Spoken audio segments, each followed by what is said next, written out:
ಆತ್ಮೀಯವಾದಂತಹ ಸ್ವಾಗತ.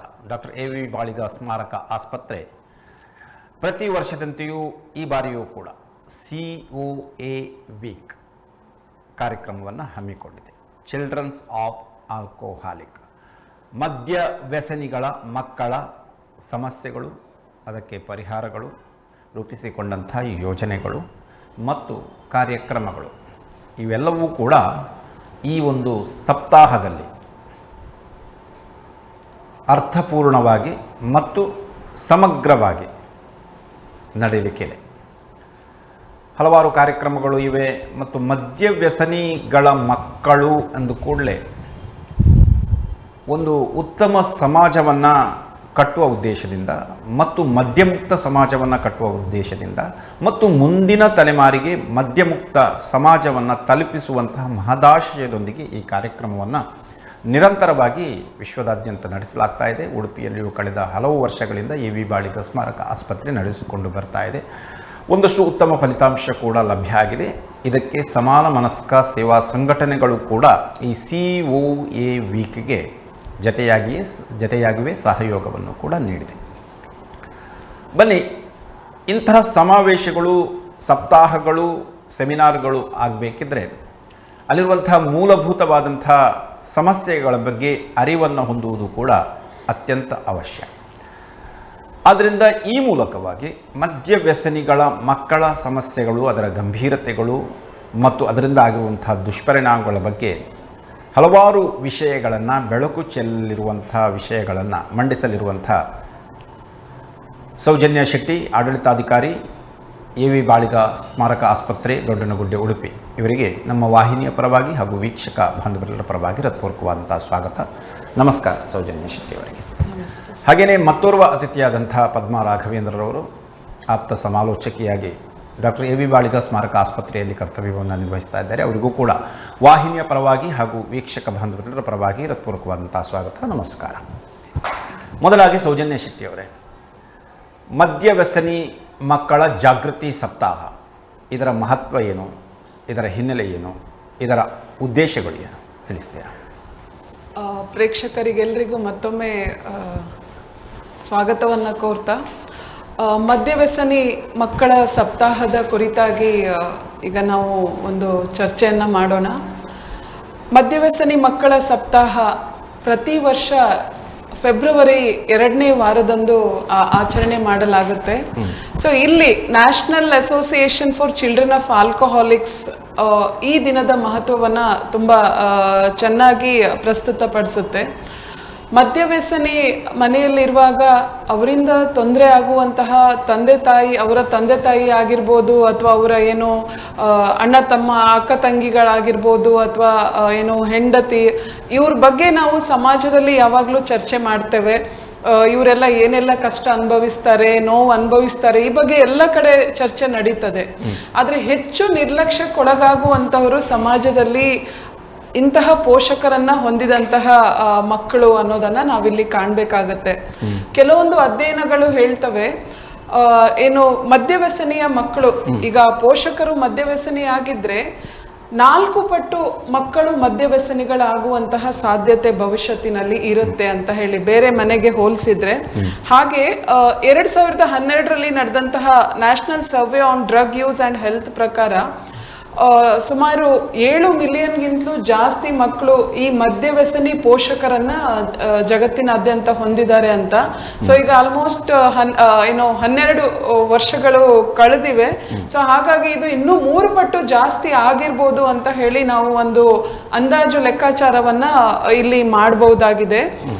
ಈ ಮಕ್ಕಳು, ಮದ್ಯವ್ಯಸನಿಯ ಪೋಷಕರನ್ನ ಹೊಂದಿದಂತಹ ಮಕ್ಕಳು ಇತರ ಮಕ್ಕಳಿಗೆ ಹೋಲಿಸಿದ್ರೆ ಹೆಚ್ಚಾಗಿ ಆತಂಕ ಸಮಸ್ಯೆಯನ್ನ ಹೊಂದಿರ್ತಾರೆ, ಖಿನ್ನತೆಯನ್ನ ಹೊಂದಿರ್ತಾರೆ, ಏನು ಸಂವಹನ ಕೌಶಲ್ಯತೆಯಲ್ಲಿ ತೊಂದರೆಯನ್ನ ಅನುಭವಿಸ್ತಾ ಇರ್ತಾರೆ, ತುಂಬಾ ಕೀಳರಿಮೆಯಿಂದ ಬಳಲ್ತಾ ಇರ್ತಾರೆ, ತುಂಬಾ ಈ ಸಪ್ರೆಸ್ಡ್ ಇಮೋಷನ್ಸ್ ಅಂತ ಹೇಳ್ತೇವೆ, ನೋವು, ತಮ್ಮಲ್ಲಿ ಆಗ್ತಾ ಇರುವಂತಹ ನೋವುಗಳನ್ನ ಯಾರೊಟ್ಟಿಗೆ ಹಂಚ್ಕೊಳ್ಬೇಕು, ಹಂಚ್ಕೊಳ್ಬೇಕಾ ಅಥವಾ ಬೇಡವಾ ಅಂತ ಹೇಳಿ ತುಂಬಾ ಇದರಲ್ಲಿ ಕಷ್ಟದಲ್ಲಿ ಬದುಕ್ತಾ ಇರೋದನ್ನ ನಾವು ಕಾಣ್ತೇವೆ. ಇಂಟ್ರೋವರ್ಟ್ ಆಗಿರ್ತಾರೆ ಸರ್, ಕರೆಕ್ಟ್.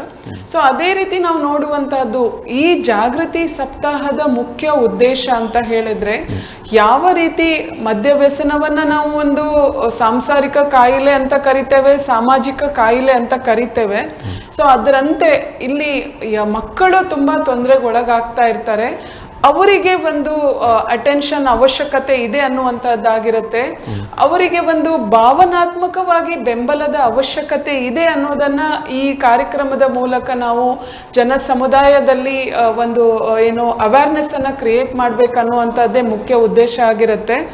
ಅದೇ ರೀತಿ ಮದ್ಯ ವ್ಯಸನವನ್ನ ಪೋಷಕರು ತ್ಯಜಿಸುವಂತಹದ್ದೇ ಇಂತಹ ಮಕ್ಕಳಿಗೆ ಮಾಡುವಂತಹ ಒಂದು ದೊಡ್ಡ ಕಾಣಿಕೆ ಅಥವಾ ಕೊಡುಗೆ ಅಂತ ನಾವು ಸಮಾಜದಲ್ಲಿ ಹೇಳ್ಬೋದು.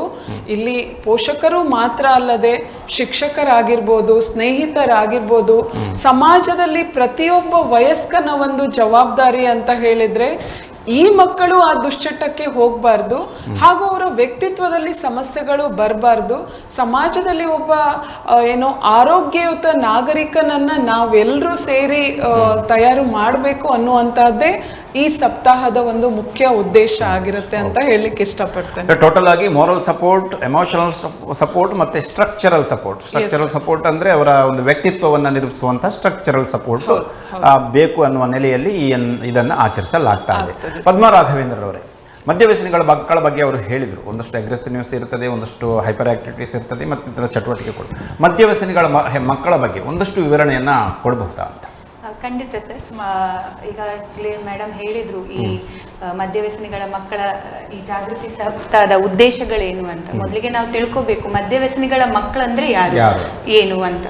ಸೊ ಸಮಾಜದಲ್ಲಿ ನಾವು ನೋಡ್ತೇವೆ ಸುಮಾರು ಜನ ಈ ಮದ್ಯ ಮಾದಕ ದ್ರವ್ಯ ವ್ಯಸನಕ್ಕೆ ಒಳಗಾಗಿದ್ದಾರೆ. ಏನು ಹೇಳ್ತೇವೆ, ಸ್ಟೇಟಸ್ಗೋಸ್ಕರನ ಅಥವಾ ಒಂದು ಫನ್ನಿಗೋಸ್ಕರ ಅಥವಾ ತಮ್ಮ ಒಂದು ಸ್ಟ್ರೆಸ್ ಅನ್ನ ಕಡಿಮೆ ಮಾಡ್ಲಿಕ್ಕೋಸ್ಕರ ನಾವು ಹೀಗೆ ಕುಡಿತೇವೆ ಅಂತ ಹೇಳ್ತೇವೆ. ಹಲವಾರು ಜನರು ಅದನ್ನ ಒಂದು ಅವರಿಗೆ ಅದೇನು ಅಷ್ಟು ತೊಂದರೆಗಳಾಗುದಿಲ್ಲ. ಆದರೆ ಹೆಚ್ಚಿನ ಜನರಲ್ಲಿ ಇದೊಂದು ಮದ್ಯದ ಗೀಳಾಗಿ ಅಥವಾ ಅವಲಂಬನೆಯಾಗಿ ಕಂಡು ಬರ್ತದೆ. ಅಡಿಕ್ಷನ್ ಒಂದು ಮಟ್ಟಕ್ಕೆ ಹೋಗ್ತದೆ. ಅವರ ದೈಹಿಕ ಆರೋಗ್ಯಕ್ಕೆ ಸಮಸ್ಯೆ ಆಗ್ತದೆ, ಮಾನಸಿಕ ಆರೋಗ್ಯಕ್ಕೆ ಸಮಸ್ಯೆ ಆಗ್ತದೆ. ಅವರು ಜೀವನದ ಮೌಲ್ಯವನ್ನೇ ಕಳೆದುಕೊಳ್ತಾರೆ. ಅವರಿಗಷ್ಟೇ ತೊಂದರೆ ಆಗದೆ ಅವರ ಒಂದು ಸಂಸಾರ ಇರ್ಬೋದು, ಹೆಂಡತಿ ಮಕ್ಕಳಿಗೆ ಕೂಡ ಇದು ಸಮಸ್ಯೆಯನ್ನ ಉಂಟು ಮಾಡ್ತದೆ ಈ ವ್ಯಸನ ಅನ್ನುವಂಥದ್ದು. ಈ ಮದ್ಯದ ಗೀಳು ಅಥವಾ ಮದ್ಯದ ಅವಲಂಬನೆಗೆ ಒಳಗಾದ ಪೋಷಕರ ಮಕ್ಕಳನ್ನ ನಾವು ಮದ್ಯ ವ್ಯಸನಿಗಳ ಮಕ್ಕಳು ಅಂತ ಹೇಳ್ತೇವೆ. ವರ್ಗೀಕರಣ ಮಾಡಲಾಗಿದೆ. ಹೌದು, ಯಾರೆಲ್ಲ ಈ ಕಾಣಲಾಗ್ತದೆ. ಯಾಕಂದ್ರೆ ಅವರ ಅಡಿಕ್ಷನ್ ಇಂದಾಗಿ ಈ ಮಕ್ಕಳಿಗೆ ಕೂಡ ಸಮಸ್ಯೆ ಆಗ್ತಾ ಇರೋದ್ರಿಂದ ಅವರನ್ನ ಆ ರೀತಿಯಾಗಿ ಒಂದು ಕರೆಯಲ್ಪಡ್ತಾರೆ ಅವರು. ಸೊ ಈ ಎಳವೆಯಲ್ಲೇ ಬಾಲ್ಯದಲ್ಲೇ ಇಂತಹ ಮದ್ಯವ್ಯಸನಿ ಪೋಷಕರ ಜೊತೆಗೆ ಇರೋದ್ರಿಂದ ಅವರ ಬಾಲ್ಯ ಒಂದು ತುಂಬಾ ಒಂದು ತೊಂದರೆಗೆ ಒಳಗಾಗ್ತಾ ಇರ್ತದೆ. ಯಾವಾಗ್ಲೂ ಅವರು ಭಯ, ಆತಂಕ, ಬೇಸರದಲ್ಲೇ ಅವರ ಬಾಲ್ಯವನ್ನ ಒಂದು ಕಳೆಯುವ ಹಾಗೆ ಆಗ್ತದೆ. ಖುಷಿ ಇರುವುದಿಲ್ಲ ಅವರ ಬಾಲ್ಯದಲ್ಲಿ.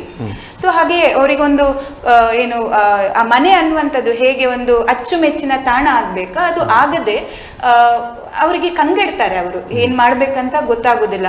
ಯಾರು ಪ್ರೀತಿ ಒಂದು ಭರವಸೆ ಕೊಡ್ಬೇಕು ಪೋಷಕರು, ಅವರಿಂದನೇ ಅವ್ರು ಏನಾಗ್ತಾ ಇರ್ತಾರೆ, ಒಂದು ಭೀತಿಗೆ ಒಳಗಾಗ್ತಾ ಇರ್ತಾರೆ.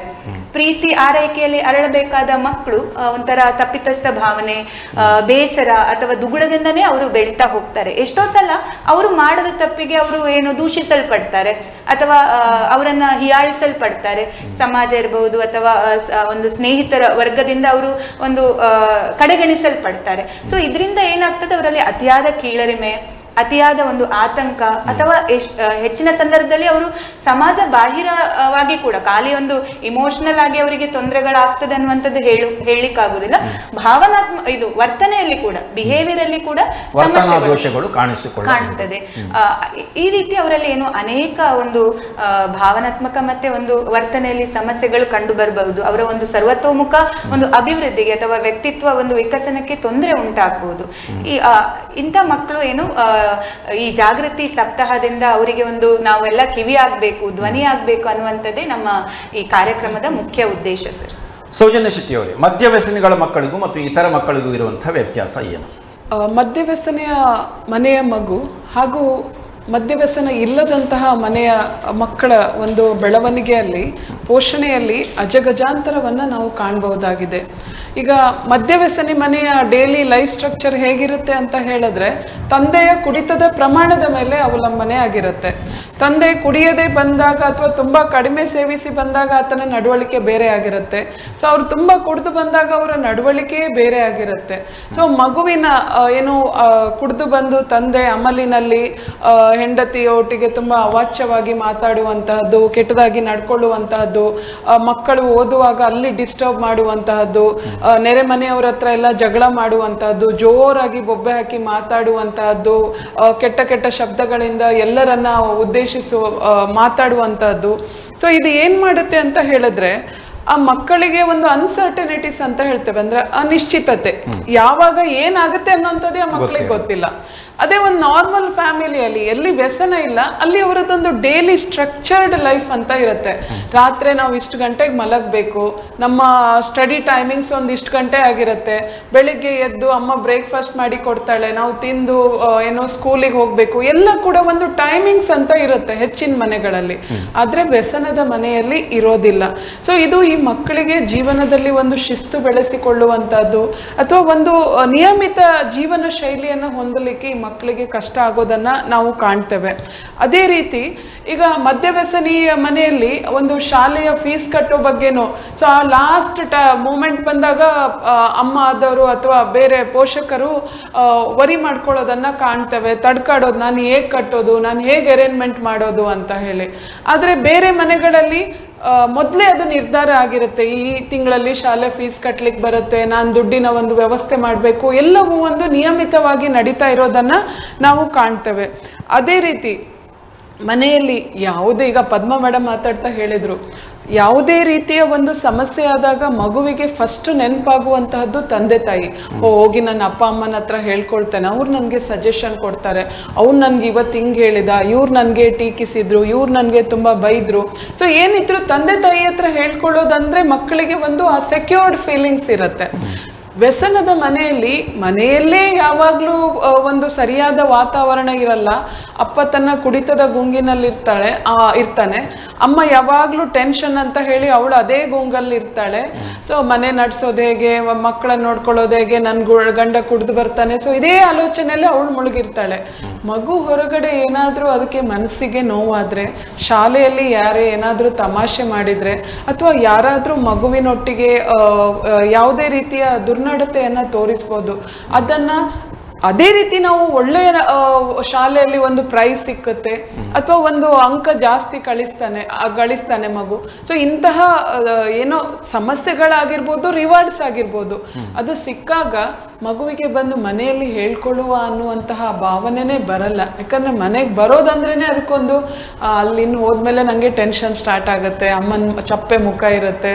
ಸೊ ಹಾಗಾಗಿ ಈ ಒಂದು ನಾರ್ಮಲ್ ಮಕ್ಕಳ ಹತ್ರ ಮತ್ತು ಮದ್ಯವ್ಯಸನಿಯ ಮನೆಯಲ್ಲಿ ಮಕ್ಕಳ ಬೆಳವಣಿಗೆಯಲ್ಲಿ ತುಂಬಾ ಬೇರೆ ಬೇರೆ ಇರೋದನ್ನ ನಮಗೆ ನೋಡ್ಲಿಕ್ಕೆ ಸಿಗುತ್ತೆ. ವ್ಯತ್ಯಾಸಗಳಿವೆ. ಮದ್ಯವ್ಯಸನಿ ಮಕ್ಕಳಲ್ಲಿ ಒಂದು ರೀತಿಯ ಕಂಫರ್ಟಬಿಲಿಟಿ ಇರೋದಿಲ್ಲ, ಕನ್ಸಿಸ್ಟೆನ್ಸಿ ಇರೋದಿಲ್ಲ, ಸರ್ಟೈನಿಟಿ ಇರೋದಿಲ್ಲ. ಸರಿ, ಪದ್ಮ ರಾಘವೇಂದ್ರ ಅವರೇ, ಮಕ್ಕಳಲ್ಲಿ ಕಂಡುಬರುವಂತಹ ಭಾವನಾತ್ಮಕ ಸಮಸ್ಯೆಗಳ ಬಗ್ಗೆ ಒಂದಷ್ಟು ತಿಳಿಸಬಹುದಾ ಅಂತ? ಖಂಡಿತ ಸರ್. ಮದ್ಯವ್ಯಸನಿ ಒಂದು ಪಾಲಕರಿರುವಾಗ ಮೇಡಮ್ ಹೇಳಿದಾಗೆ ಒಂದು ವಾತಾವರಣ ಎಷ್ಟು ಅನಿಶ್ಚಿತತೆಯಿಂದ ಕೂಡಿರ್ತದೆ, ಗಲಾಟೆ ಅಥವಾ ಗೌಜಿಗಳು ನಡೀತಾ ಇರ್ತದೆ, ಒಂದು ಸುಭದ್ರತಾ ಭಾವನೆ ಇರುವುದಿಲ್ಲ. ಸೊ ಅಂಥ ವಾತಾವರಣದಲ್ಲಿ ಯಾವ ವ್ಯಕ್ತಿಗೂ ಕೂಡ ಒಂದು ಭಾವನೆಯಲ್ಲಿ ಏರ್ಪೇರು ಆಗುವಂಥದ್ದು ಸಹಜ. ಈಗ ಮದ್ಯವ್ಯಸನಿಗಳ ಒಂದು ಮಕ್ಕಳು ಒಂದು 20-25 ವರ್ಷದವರಾಗಿದ್ರೆ ಅವ್ರಿಗೆ ಅಷ್ಟು ಸಮಸ್ಯೆ ಆಗ್ತದೆ, ಖಂಡಿತ ಅಷ್ಟು ಆಗ್ಲಿಕ್ಕೆ ಇಲ್ವೇನು. ಯಾಕಂದ್ರೆ ಅವರು ಕೆಲಸದ ನಿಮಿತ್ತ ದೂರ ಬೇರೆ ಕಡೆ ಹೋಗಿ ಇರ್ಲಿಕ್ಕೆ ಇರ್ಬೋದು, ಅಥವಾ ಮದುವೆ ನಂತರ ಅವರದ್ದೇ ಒಂದು ಸಂಸಾರ ನಡೆಸ್ಕೊಂಡು ಹೋಗ್ತಾ ಇರ್ಬೋದು. ಆದ್ರೆ ಈ ಸಣ್ಣ ವಯಸ್ಸಿನ ಮಕ್ಕಳು, ಈಗ ಅವರಿಗೆ ಒಂದು ಬುದ್ಧಿ ಬಂದಾಗದಿಂದ ಒಂದು 4-5 ವರ್ಷದಿಂದ ಹಿಡಿದು ಒಂದು 18 ವರ್ಷದ ಮಕ್ಕಳು ಅವರ ಜೊತೆಯೇ ಇರ್ತಾರೆ, ಪಾಲಕರ ಜೊತೆಗೆ ಬೆಳೀತಾ ಇರ್ತಾರೆ. ಆ ವಾತಾವರಣದಲ್ಲಿ ಅವರಿಗೆ ಒಂದು ಇನ್ಫ್ಲುಯೆನ್ಸ್ ಆಗ್ತಾ ಇರ್ತಾರೆ. ಅವರಿಗೆ ಖಂಡಿತವಾಗಿ ಈ ಭಾವನಾತ್ಮಕವಾಗಿ ಸಮಸ್ಯೆಗಳಾಗ್ತದೆ ಅನ್ನುವಂಥದ್ದು ಈ ಅಧ್ಯಯನಗಳು ಹೇಳ್ತದೆ. ಮತ್ತೆ ನಾವು ನಮ್ಮ ಆಸ್ಪತ್ರೆಯಲ್ಲಿ ನೋಡ್ತೇವೆ, ಸುಮಾರಷ್ಟು ಈ ಮದ್ಯವ್ಯಸನಕ್ಕೆ ಚಿಕಿತ್ಸೆಗೆ ಬರುವ ಒಂದು ತಂದೆ ತಾಯಿಗಳನ್ನ ಮಾತಾಡುವಾಗ ನಾವು ಮಕ್ಕಳನ್ನ ಕೂಡ ಕರೆದು ಮಾತಾಡ್ತೇವೆ. ಅವರಲ್ಲಿ ಕೌನ್ಸಿಲಿಂಗ್ ಮಾಡಿದಾಗ ಎಷ್ಟೊಂದು ಮಗು ಏನು ಒದ್ದಾಡ್ತಾ ಇರ್ತದೆ, ಭಾವನೆಗಳನ್ನ ಅದು ಮಿಟ್ಟುಕೊಳ್ತದೆ. ಅದಕ್ಕೆ ಒಂದೊಂದು ಸಲ ನಮ್ಮ ಒಟ್ಟಿಗೆ ಸೆಷನ್ ಮಾಡುವಾಗ ಅತ್ತು ಬಿಡ್ತಾರೆ, ಕೂಗಿ ಬಿಡ್ತಾರೆ, ಭಯದಲ್ಲಿ ಒಂದು ತತ್ತರಿಸಿ ಬಿಡುವುದನ್ನ ಕೂಡ ನಾವು ನೋಡ್ತೇವೆ. ಸೊ ಖಂಡಿತ ಭಾವನಾತ್ಮಕವಾಗಿ ಏರಿಳಿತಗಳು ಅವರಲ್ಲಿ ಆಗ್ತದೆ. ಸೊ ಮುಖ್ಯವಾಗಿ ನಾವು ನೋಡುವುದೇನಂದ್ರೆ ಈ ಮಕ್ಕಳಲ್ಲಿ 3 ರೀತಿಯ ವಿಷಯಗಳು ಮನಸ್ಸಿಗೆ ಅವರು ಒಂದು ಮಾಡ್ಕೊಳ್ತಾರೆ. ಒಂದು ಏನಂದ್ರೆ don't talk, don't trust, don't feel. ಅಂದ್ರೆ ನೀನು ಮಾತಾಡಬಾರ್ದು, ನೀನೇನು ನಿನ್ನ ಮನಸ್ಸಿನ ಒಂದು ವಿಷಯಗಳನ್ನ ನಿನ್ನ ಮನಸ್ಸಲ್ಲಿ ಏನಿದ್ರು ಕೂಡ ಹಂಚ್ಕೊಳ್ಬಾರ್ದು, ಹೇಳಬಾರ್ದು. ಎರಡನೇದು ಡೋಂಟ್ ಟ್ರಸ್ಟ್, ನೀನು ಯಾರನ್ನ ನಂಬಬಾರ್ದು ಅನ್ನುವಂಥದ್ದು ಕೂಡ ಅವರ ಮನಸ್ಸಲ್ಲಿ ಬರ್ತದೆ. ಮೂರನೇದು ಡೋಂಟ್ ಫೀಲ್, ನಿನ್ಗೆ ಭಾವನೆಗಳು ಇದ್ರೆ ಅದನ್ನ ಏನು ಅನುಭವಿಸಬೇಡ ಅಥವಾ ಇನ್ನೊಬ್ಬರಿಗೆ ಅದನ್ನ ವ್ಯಕ್ತಪಡಿಸಬೇಡ ಅನ್ನುವಂಥದ್ದನ್ನ ಆ ಮಗು ಒಂದು ಬೆಳೆಸ್ಕೊಳ್ತಾ ಹೋಗುದನ್ನ ನೋಡ್ತೇವೆ. ಸೊ ಅದ್ರ ಬಗ್ಗೆ ಹೇಳ್ಬೇಕಾದ್ರೆ ಈಗ ಡೋಂಟ್ ಟಾಕ್ ಅಂದ್ರೆ ಈಗ ಮನೆಯಲ್ಲಿ ಸಮಸ್ಯೆ ಇದೆ, ಅಪ್ಪ ಕುಡಿತಾರೆ, ಜಗಳ ಆಡ್ತಾರೆ, ಮನೆಯಲ್ಲಿ ಗಲಾಟೆಗಳಾಗ್ತದೆ, ಆದ್ರೆ ನಾನು ಈ ವಿಷಯವನ್ನ, ಈ ಸತ್ಯವನ್ನ ಹೊರಗಡೆ ಹೇಳ್ಬಾರ್ದು. ಇದರಿಂದ ನನ್ನ ಮನೆಯ ಮರ್ಯಾದೆ ಹೋಗ್ತದೆ, ನನ್ನ ತಾಯಿಯ ಮರ್ಯಾದೆ ಹೋಗ್ತದೆ, ನನ್ನ ಮರ್ಯಾದೆಗೆ ಇದು ಕುಂದು. ಸೊ ತನ್ಗೆ ಆಗುವ ನೋವನ್ನ, ಕಷ್ಟವನ್ನ ನಾನು ಹೇಳ್ಕೊಳ್ಳಿಕ್ಕೆ ಇಲ್ಲ ಅನ್ನುವಂಥದ್ದು ಮಗುವಿನ ಮನಸ್ಸಲ್ಲಿ. ಈಗ ಅಕ್ಕಪಕ್ಕದಲ್ಲಿ ಯಾರೋ ಕೇಳ್ತಾರೆ, ನಿನ್ನೆ ನಿನ್ನ ಮನೆಯಲ್ಲಿ ಭಾರಿ ಜೋರು ಮಾತು ಕೇಳ್ತಾ ಇತ್ತು ಅಂದ್ರೆ ಮಗು ಏನು ತಪ್ಪಿಸ್ತದೆ, ಸುಳ್ಳು ಹೇಳ್ತದೆ. ಬಿಗ್ ಬಾಸ್ ನೋಡ್ತಾ ಇದ್ರು, ಆಗ ಅದನ್ನ ವಿಷಯವನ್ನ ಚರ್ಚೆ ಮಾಡ್ತಾ ಇದ್ರು, ಈ ರೀತಿ ಹೇಳ್ಬಹುದು. ಅಥವಾ ಯಾಕೆ ನಿನ್ನ ತಂದೆ ಫಂಕ್ಷನ್ಗೆ ಬರಲಿಲ್ಲ, ಮದುವೆಗೆ ಬರಲಿಲ್ಲ, ಅಲ್ಲ ಅವ್ರು ಕೆಲ್ಸಕ್ಕೆ ಹೋಗಿದ್ದಾರೆ, ತುಂಬಾ ಬ್ಯುಸಿ ಇದ್ದಾರೆ. ಸೊ ಈ ರೀತಿ ಕಾರಣಗಳನ್ನ ಕೊಟ್ಟು ಸತ್ಯ ವಿಷಯವನ್ನ ಹೇಳ್ಕೊಳ್ಳೋದಿಲ್ಲ. ಸೊ ಈ ರೀತಿ ಡೋಂಟ್ ಟಾಕ್, ಅಥವಾ ನನ್ನ ಮನಸ್ಸಲ್ಲಿರುವಂತಹ ತೊಂದರೆಗಳನ್ನ ಅಥವಾ ನನ್ಗೆ ಆಗ್ತಿರುವಂತಹ ಕಷ್ಟಗಳನ್ನ ನಾನು ಹೇಳ್ಕೋಬಾರ್ದು. ಎರಡನೇದು ಡೋಂಟ್ ಟ್ರಸ್ಟ್. ನಾವು ನೋಡ್ತೇವೆ ಈಗ ನಾವು ಒಂದು ಬೆಳವಣಿಗೆ ಹಂತದಲ್ಲಿರುವಾಗ ನಾವು ತುಂಬಾ ನಂಬುದು ಅಥವಾ ನಮ್ಗೆ ಒಂದು ಸೆಕ್ಯೂರ್ ಫೀಲ್ ಮಾಡಿಸುವಂಥದ್ದು ನಮ್ಮ ಪೇರೆಂಟ್ಸ್ ಅಲ್ವಾ, ಪೋಷಕರು. ಸೊ ಆದ್ರೆ ಮದ್ಯವ್ಯಸನಿಗಳ ಒಂದು ಮನೆಯಲ್ಲಿ ಹೇಗಿರ್ತದೆ ಅಂದ್ರೆ ಆ ಟ್ರಸ್ಟಿಗೆ ಒಂದು ಪೆಟ್ಟಾಗಿರ್ತದೆ. ಎಷ್ಟೋ ಸಲ ಮಗು ತಂದೆಯನ್ನ ತಾಯಿಯನ್ನ ನಂಬಬೇಕು, ಅವರ ಜೊತೆ ನಾನು ಒಂದು ಸುಭದ್ರತಾ ಭಾವನೆಯನ್ನ ಬೆಳೆಸ್ಕೋಬೇಕು ಅನ್ನುವಂಥದ್ದನ್ನ ಅನ್ಕೊಂಡ್ರು ಕೂಡ ಆಗ್ತಾ ಇರುವುದಿಲ್ಲ. ಯಾಕಂದ್ರೆ ಅಲ್ಲಿ ಸುಳ್ಳುಗಳು ಜಾಸ್ತಿ, ಅರ್ಧ ಸತ್ಯಗಳಿರ್ತದೆ, ಬ್ರೋಕನ್ ಪ್ರಾಮಿಸ್ ಮಾಡಿ ಅದನ್ನ ನೆರವೇರಿಸದೇ ಇರುವಂತದ್ದನ್ನ ನೋಡ್ತೇವೆ. ಈಗ ಉದಾಹರಣೆಗೆ ತಾಯಿ ಹೇಳ್ತಾಳೆ, ನೀನ್ ಇವತ್ತು ಸಂಜೆ ಎಲ್ಲ ಬರೆದು ಬಂದ್ರೆ ನಾನು ನಿಂಗೆ ಇಷ್ಟದ ತಿಂಡಿ ಮಾಡಿ ಕೊಡ್ತೇನೆ ಮಗ ಅಂತ. ಆದ್ರೆ ತಂದೆ ಕುಡಿದು ಬಂದಿರೋದನ್ನ ನೋಡಿದ ಕೂಡಲೇ ಅವಳ ಒಂದು ಡಿಸಿಷನ್ ಚೇಂಜ್ ಆಗ್ತದೆ. ನಾನೇನು ಮಾಡೋದಿಲ್ಲ, ಬಿಸ್ಕೆಟ್ ತಿನ್ಕೋ ಅಥವಾ ನಿನ್ನೆದೇನೋ ಇದೆ ಅದನ್ನೇ ತಿನ್ನು ಅಂತ ಹೇಳಿ ಬಿಟ್ಬಿಡ್ತಾಳೆ. ತಂದೆಯು ಹೇಳಿರ್ತಾರೆ, ನಾನು ನಿನ್ನನ್ನ ಫಿಲ್ಮಿಗೆ ಕರ್ಕೊಂಡು ಹೋಗ್ತೇನೆ ಸಂಡೇ ಅಂತ ಹೇಳಿ. ಮಗು ಹೋಗಿ ಕೇಳಿದಾಗ ಅವರು ಕುಡಿತದ ಅಮಲಲ್ಲಿರುವಾಗ ಫಿಲ್ಮ ಏನ, ನೀನ್ ಸುಮ್ನೆ ಕೂತ್ಕೋ ಓದ್ಕೋ ಹೋಗು ಅಂತ. ಸೊ ಇಲ್ಲಿ ಪ್ರಾಮಿಸ್ ಮಾಡಿರ್ತಾರೆ, ಬ್ರೇಕ್ ಮಾಡ್ತಾರೆ. ಸೊ ಸತ್ಯ ಹೇಳ್ತಾರ, ಸುಳ್ಳು ಹೇಳ್ತಾರ. ಸೊ ಏನು ಅದನ್ನ ಮಗುವಿಗೆ ಅರ್ಥ ಮಾಡ್ಕೊಳಕ್ ಆಗ್ತಾ ಇರುವುದಿಲ್ಲ. ಸೊ ನಂಬೇಕಾ ಬೇಡವಾ? ಸೊ ಪೇರೆಂಟ್ಸ್ ಮೇಲೆ ಅದು ಬಂದಾಗ, ಒಂದು ಪೋಷಕರ ಮೇಲೆ ಒಂದು ನಂಬಿಕೆಯ ಒಂದು ಸಮಸ್ಯೆ ಬಂದಾಗ ಬೇರೆ ಸಂಬಂಧಗಳಲ್ಲಿ ಕೂಡ ಅದು ಏನಾಗುತ್ತೆ, ವ್ಯಕ್ತ ಆಗ್ತಾ ಹೋಗುವಂಥದ್ದನ್ನ ನೋಡ್ಬೋದು. ಶಾಲೆಯಲ್ಲಿ ಇರ್ಬೋದು, ಟೀಚರ್ಸ್ ಜೊತೆ ಇರ್ಬೋದು, ಮುಂದೆ ಸ್ನೇಹಿತರ ಜೊತೆ ಇರ್ಬೋದು, ಮದುವೆ ಆದ ನಂತರ ಪಾರ್ಟ್ನರ್ ಜೊತೆ ಇರ್ಬೋದು, ಅಥವಾ ಉದ್ಯೋಗದ ಸ್ಥಳದಲ್ಲಿರ್ಬೋದು. ಅವರು ಅಷ್ಟು ಬೇಗ ಯಾರನ್ನು ನಂಬಲಿಕ್ಕೆ ಆಗುದಿಲ್ಲ. ಸೊ ಅಂತಹ ಒಂದು ಭಾವನಾತ್ಮಕ ಒಂದು ಬದಲಾವಣೆ ಅವರಲ್ಲಿ ಆಗ್ತದೆ. ಅದೇ ರೀತಿ ಡೋಂಟ್ ಫೀಲ್. ಯೂಶಲಿ ಎಲ್ಲ ಮಕ್ಕಳಿಗೆ ಭಾವನೆಗಳು ಜಾಸ್ತಿ. ಅವರು ಖುಷಿಯಾದಾಗ ನಗ್ತಾರೆ, ಡಾನ್ಸ್ ಮಾಡ್ತಾರೆ, ಅಥವಾ ದುಃಖ ಬಂದಾಗ ಅಳ್ತಾರೆ, ಬೇಸರ ಪಡ್ತಾರೆ, ವ್ಯಕ್ತಪಡಿಸ್ತಾರೆ. ಆದ್ರೆ ಕ್ರಮೇಣ ಈ ಮದ್ಯವ್ಯಸನಿಗಳ ಪಾಲಕರ ಜೊತೆ ಇರುವ ಮಗು ಏನಾಗ್ತದೆ ಅಂದ್ರೆ ತನ್ನ ಭಾವನೆಗಳನ್ನ ವ್ಯಕ್ತಪಡಿಸುವುದಿಲ್ಲ. ನಾನು ಭಾವನೆಗಳನ್ನ ವ್ಯಕ್ತಪಡಿಸಿದ್ರೆ ತಪ್ಪಾಗ್ತದೇನೋ, ಅದು ಸರಿ ಅಲ್ವಾ ಏನೋ. ಈಗ ಮೇಡಮ್ ಹೇಳಿದ್ರು ಪ್ರೈಸ್ ಬಂತು ಅಂತ ಹೇಳಿ ನಾನು ಬಂದು ಶೇರ್ ಮಾಡ್ಬೇಕಾ ಬೇಡವಾ ಅನ್ನುವಂಥದ್ದು ಗೊಂದಲ ಆಗುದು. ಯಾಕೆ ಅಂದ್ರೆ ಪ್ರೀವಿಯಸ್ ಎಕ್ಸ್ಪೀರಿಯನ್ಸಸ್. ಮಗು ಒಂದ್ಸಲ ಬಂದು ಹೇಳಿರ್ತದೆ, ಅಮ್ಮ ನೋಡು ನನ್ಗೆ ಫಸ್ಟ್ ಬಂದೆ, ನಂಗೆ ಪ್ರೈಸ್ ಸಿಕ್ತು ಅಂತ ಹೇಳಿರ್ಬೋದು ಮಗು ಬಂದು. ಆದ್ರೆ ತಾಯಿ ಏನ್ ಮಾಡ್ತಾಳೆ, ನೋಡು ನೀನೇನೋ ಪ್ರೈಸ್ ತಕೊಂಡ್ ಬಂದೆ, ಆದ್ರೆ ನಿನ್ನ ಅಪ್ಪ ಸರಿ ಇದ್ದಿದ್ರೆ ನಿನ್ನ ಒಳ್ಳೆ ಶಾಲೆಗೆ ಹಾಕ್ಬೋದಿತ್ತಲ್ಲ. ಅದೇನ್ ಮಾಡುತ್ತೆ, ಮಗುವನ್ನ ಡಿಸ್ಕರೇಜ್ ಮಾಡುತ್ತೆ. ಓ ನಾನ್ ಖುಷಿಯಾಗಿದ್ದೇನೆ, ಅಮ್ಮ ಖುಷಿಯಾಗಿಲ್ಲ. ಅಥವಾ ಶಾಲೆಯಲ್ಲಿ ಯಾರೋ ಏನೋ ಒಂದು ಮಗುವಿಗೆ ಬುಲ್ಲಿ ಮಾಡಿದ್ರು ಅಥವಾ ಟೀಸ್ ಮಾಡಿದ್ರು, ನಿನ್ನ ಅಪ್ಪ ಕುಡ್ಚ ಅಂತ. ಮಗುವಿಗೆ ಗೊತ್ತಿರುವುದಿಲ್ಲ, ಬಂದು ಅಮ್ಮನ ಹತ್ರ ಹೇಳ್ಬೋದು, ಅಮ್ಮ ಕುಡ್ಚ ಅಂದ್ರೆ ಏನು, ನಿನ್ನ ಅಪ್ಪ ಕುಡಿತಾರಲ್ಲ, ಅಲ್ಲಿ ಬೀಳ್ತಾರಲ್ಲ, ಅದಕ್ಕೆ ಹಾಗೆ ಹೇಳ್ತಾರಂತ. ಅಪ್ಪ ಇದ್ದವನೇನ್ ಮಾಡ್ತಾನೆ, ಯಾರವನು ಹೇಳಿದ್ದು, ನಾನು ನಾಳೆ ಬಂದು ಅವನ ಕೈಕಾಲು ಮುರಿತೇನೆ ಅಂತ. ಓ ಹಾಗಾದ್ರೆ ಇದನ್ನೆಲ್ಲ ನಾನು ಹೇಳ್ಬಾರ್ದು, ಇದು ನನ್ಗೆ ತೊಂದರೆಗೆ ಇದಾಗ್ತದೆ ಅಂತ. ಸೊ ಈ ರೀತಿ ನೋಡಿ, ಎಲ್ಲಾ ಒಂದು ಸ್ತರದಲ್ಲೂ ಹೇಳ್ಕೊಳ್ಬಾರ್ದು, ಫೀಲ್ ಮಾಡಬಾರ್ದು, ಯಾರನ್ನ ನಂಬಾಡಬಾರ್ದು, ಶೇರ್ ಮಾಡಬಾರ್ದು ಅನ್ನುವಂಥದ್ದು ಆ ಮಗುವಿನಲ್ಲಿ ಅತೀವ ಒಂದು ಆತಂಕ ಅಥವಾ ಒತ್ತಡವನ್ನ ಉಂಟು ಮಾಡ್ತದೆ ಅನ್ನುವಂಥದ್ದನ್ನ ನಾವು ನೋಡ್ಬೋದು ಸರ್. ಸೌಜನ್ಯ ಶೆಟ್ಟಿ ಅವರೇ, ಅವಲಂಬನೆಯ ಜೀವನ ಅಂದರೆ ಸಹ ಅವಲಂಬನೆಯ ಜೀವನ ಅನ್ನುವಂಥದ್ದು ಮದ್ಯ ವ್ಯಸನಿಗಳ ಮನೆಯಲ್ಲಿ ಕಾಣುವಂತಹ ಒಂದು ತುಂಬಾ ಇಂಪಾರ್ಟೆಂಟ್ ಆದಂತಹ ಒಂದು ಪಾರ್ಟ್ ಅಂತ ಹೇಳ್ಬೋದು. ಇಲ್ಲಿ ಸಹ ಅವಲಂಬನೆ ಅಂತ ಹೇಳಿದ್ರೆ, ಒಂದು ಕಡೆ ಮದ್ಯ ವ್ಯಸನಿ ತನ್ನ ಕುಡಿತದಿಂದಾಗಿ ಹಲವಾರು ತಪ್ಪಾದ ನಡವಳಿಕೆಗಳನ್ನ ತೋರಿಸ್ತಾ ಇರ್ತಾರೆ. ಎಲ್ಲ ವಿಷಯಗಳಲ್ಲಿ ಫ್ಯಾಮಿಲಿಯನ್ನ ನೋಡ್ಕೊಳ್ಳೋದ್ರಲ್ಲಾಗಿರ್ಬೋದು, ತನ್ನ ವೃತ್ತಿಯಲ್ಲಾಗಿರ್ಬೋದು, ಹಣಕಾಸಿನ ವಿಷಯದಲ್ಲಿ ಆಗಿರ್ಬೋದು, ಮಕ್ಕಳ ಪೋಷಣೆಯಲ್ಲಾಗಿರ್ಬೋದು, ಬೇರೆಯವರೊಟ್ಟಿಗೆ ಒಂದು ಸಂಬಂಧ ನಿರ್ವಹಣೆಯಲ್ಲಿ ಆಗಿರ್ಬೋದು, ಎಲ್ಲ ಕೂಡ ಇವರು ಎಡುವುದನ್ನ ನಾವು ಕಾಣ್ತೇವೆ. ಇದು ಯಾಕೆ ಆಗ್ತಾ ಇರುತ್ತೆ ಅಂದ್ರೆ ವ್ಯಸನದಿಂದಾಗಿ. ಈಗ ಮೇಡಮ್ ತುಂಬಾ ಚೆನ್ನಾಗಿ ಮಕ್ಕಳು ಯಾಕೆ ಅವರಲ್ಲಿ ಇಂತಹ ಫೀಲಿಂಗ್ಸ್ ಬರುತ್ತೆ, ಇಂತಹ ಫೀಲಿಂಗ್ಸ್ ಬರ್ಲಿಕ್ಕೆ ಮುಖ್ಯ ಕಾರಣ ತಂದೆಯ ಒಂದು ವ್ಯಸನ ಆಗಿರುತ್ತೆ ಅಲ್ವಾ. ಸೊ ಈಗ ಇಂತಹ ನಡವಳಿಕೆ, ಈಗ ಒಬ್ಬ ಮನೆಯಲ್ಲಿ ಯಜಮಾನ ಗಂಡಸು ಕುಡಿತದಿಂದ ತೋರಿಸ್ತಾ ಇದ್ರೆ, ಆ ಮನೆಯ ಒಡತಿ ಗೃಹಿಣಿ ಏನಾಗಿರ್ತಾಳೆ, ಗಂಡನ ಈ ನಡವಳಿಕೆಗಳನ್ನ ನೋಡ್ತಾ ನೋಡ್ತಾ ಅವನು ಕುಡಿತದಲ್ಲಿ ಮಾಡ್ತಾ ಇರ್ತಾನೆ, ಇವಳು ಕೂಡ ಕೆಲವೊಂದು ತಪ್ಪಾದ ನಡವಳಿಕೆಗಳನ್ನ ತೋರಿಸ್ಲಿಕ್ಕೆ ಶುರು ಮಾಡ್ತಾಳೆ. ಸೊ ನಾನ್ ಏನ್ ಮಾಡಿದ್ರು ಸರಿ, ನಾನ್ ತಗೊಳ್ಳುವಂತಹ ನಿರ್ಧಾರಗಳು ಯಾವಾಗ್ಲೂ ಸರಿಯಾಗಿರುತ್ತೆ, ನಾನ್ ಬೇರೆ ಯಾರ ಹತ್ರನೂ ಇದ್ರ ಬಗ್ಗೆ ಕನ್ಸಲ್ಟ್ ಆಗ್ಬೇಕಿಲ್ಲ, ಸೊ ನಾನೇ ಸರಿ ಅನ್ನುವಂತಹ ಒಂದು ಆಟಿಟ್ಯೂಡ್ ಆ ಮನೆಯ ಒಂದು ಮಡದಿ ಹತ್ರ ನಾವು ಹೆಚ್ಚಾಗಿ ನೋಡ್ಲಿಕ್ಕೆ ಸಿಗ್ತದೆ. ಇದನ್ನ ಸಹ ಅವಲಂಬನೆಯ ಜೀವನ ಅಂತ ಕರಿತೇವೆ. ಇಲ್ಲಿ ನಿಮ್ಗೆ ನಾನು ಕೆಲವೊಂದು ಉದಾಹರಣೆ ಕೊಡ್ಲಿಕ್ಕೆ, ಇನ್ನೂ ಸ್ಪಷ್ಟ ಮಾಡ್ಲಿಕ್ಕೆ ಕೆಲವೊಂದು ಉದಾಹರಣೆಗಳನ್ನ ಕೊಡ್ಲಿಕ್ಕೆ ಇಷ್ಟಪಡ್ತೇನೆ. ಒಂದು, ತಮ್ಮ ಡೈಲಿ ಸ್ಟ್ರಕ್ಚರ್, ಅದರಲ್ಲಿ ಮುಖ್ಯವಾಗಿ ನೋಡೋದು, ಈಗ ಮಹಿಳೆ ತನ್ನ ಆರೋಗ್ಯವನ್ನ ನಿರ್ಲಕ್ಷಿಸಬಹುದು, ತನ್ನ ಸೌಂದರ್ಯವನ್ನ ನಿರ್ಲಕ್ಷಿಸಬಹುದು, ಅಥವಾ ಯಾವುದೋ ಒಂದು ಸಭೆ ಸಮಾರಂಭಗಳನ್ನ ಅಟೆಂಡ್ ಮಾಡೋದನ್ನ ನಿರ್ಲಕ್ಷ್ಯ ಮಾಡ್ಬೋದು. ಈಗ ಉದಾಹರಣೆಗೆ ಒಂದು ಮಧ್ಯವಯಸ್ಕ ಮಹಿಳೆಗೆ ಮುಟ್ಟಿನ ಸಮಸ್ಯೆ ತಲೆದೋರ್ಬಹುದು. ಸೊ ಈ ಸಮಸ್ಯೆ ಉಲ್ಬಣಗೊಳ್ಳುವವರಿಗೆ ಇವಳು ಅದಕ್ಕೆ ಮನೆ ಮದ್ದು ಮಾಡ್ತಾಳೆ, ಮನೆಯಲ್ಲೇ ಅದನ್ನ ಸರಿ ಮಾಡ್ಕೊಳ್ಳಕ್ಕೆ ನೋಡ್ತಾಳೆ. ಯಾವಾಗ ಈ ಸಮಸ್ಯೆ ಉಲ್ಬಣಗೊಳ್ಳುತ್ತೆ, ಅವಳಿಗೆ ಮನೆಯಲ್ಲಿ ಮ್ಯಾನೇಜ್ ಮಾಡಕ್ಕೆ ಆಗಲ್ಲ ಅನ್ಸುತ್ತೆ, ಆಗ ವೈದ್ಯರ ಹತ್ರ ಹೋದಾಗ ನೀವು ಬಂದದ್ ಲೇಟ್ ಆಯ್ತಂದ್ರೆ ನನ್ನ ಮನೆ ಪರಿಸ್ಥಿತಿ ಸರಿ ಇದ್ರೆ ನಾನು ಹಿಂಗ ಆಗ್ತಾ ಇದ್ನ, ಅಥವಾ ಒಂದು ಮೈಗ್ರೇನ್ ಸಮಸ್ಯೆಯಿಂದ ಬಳಲ್ತಾ ಇರ್ತಾಳೆ, ಕುತ್ತಿಗೆ ನೋವಿನಿಂದ ಬಳಲ್ತಾ ಇರ್ತಾಳೆ, ಬೆನ್ನು ನೋವಿನಿಂದ ಬಳಲ್ತಾ ಇರ್ತಾಳೆ.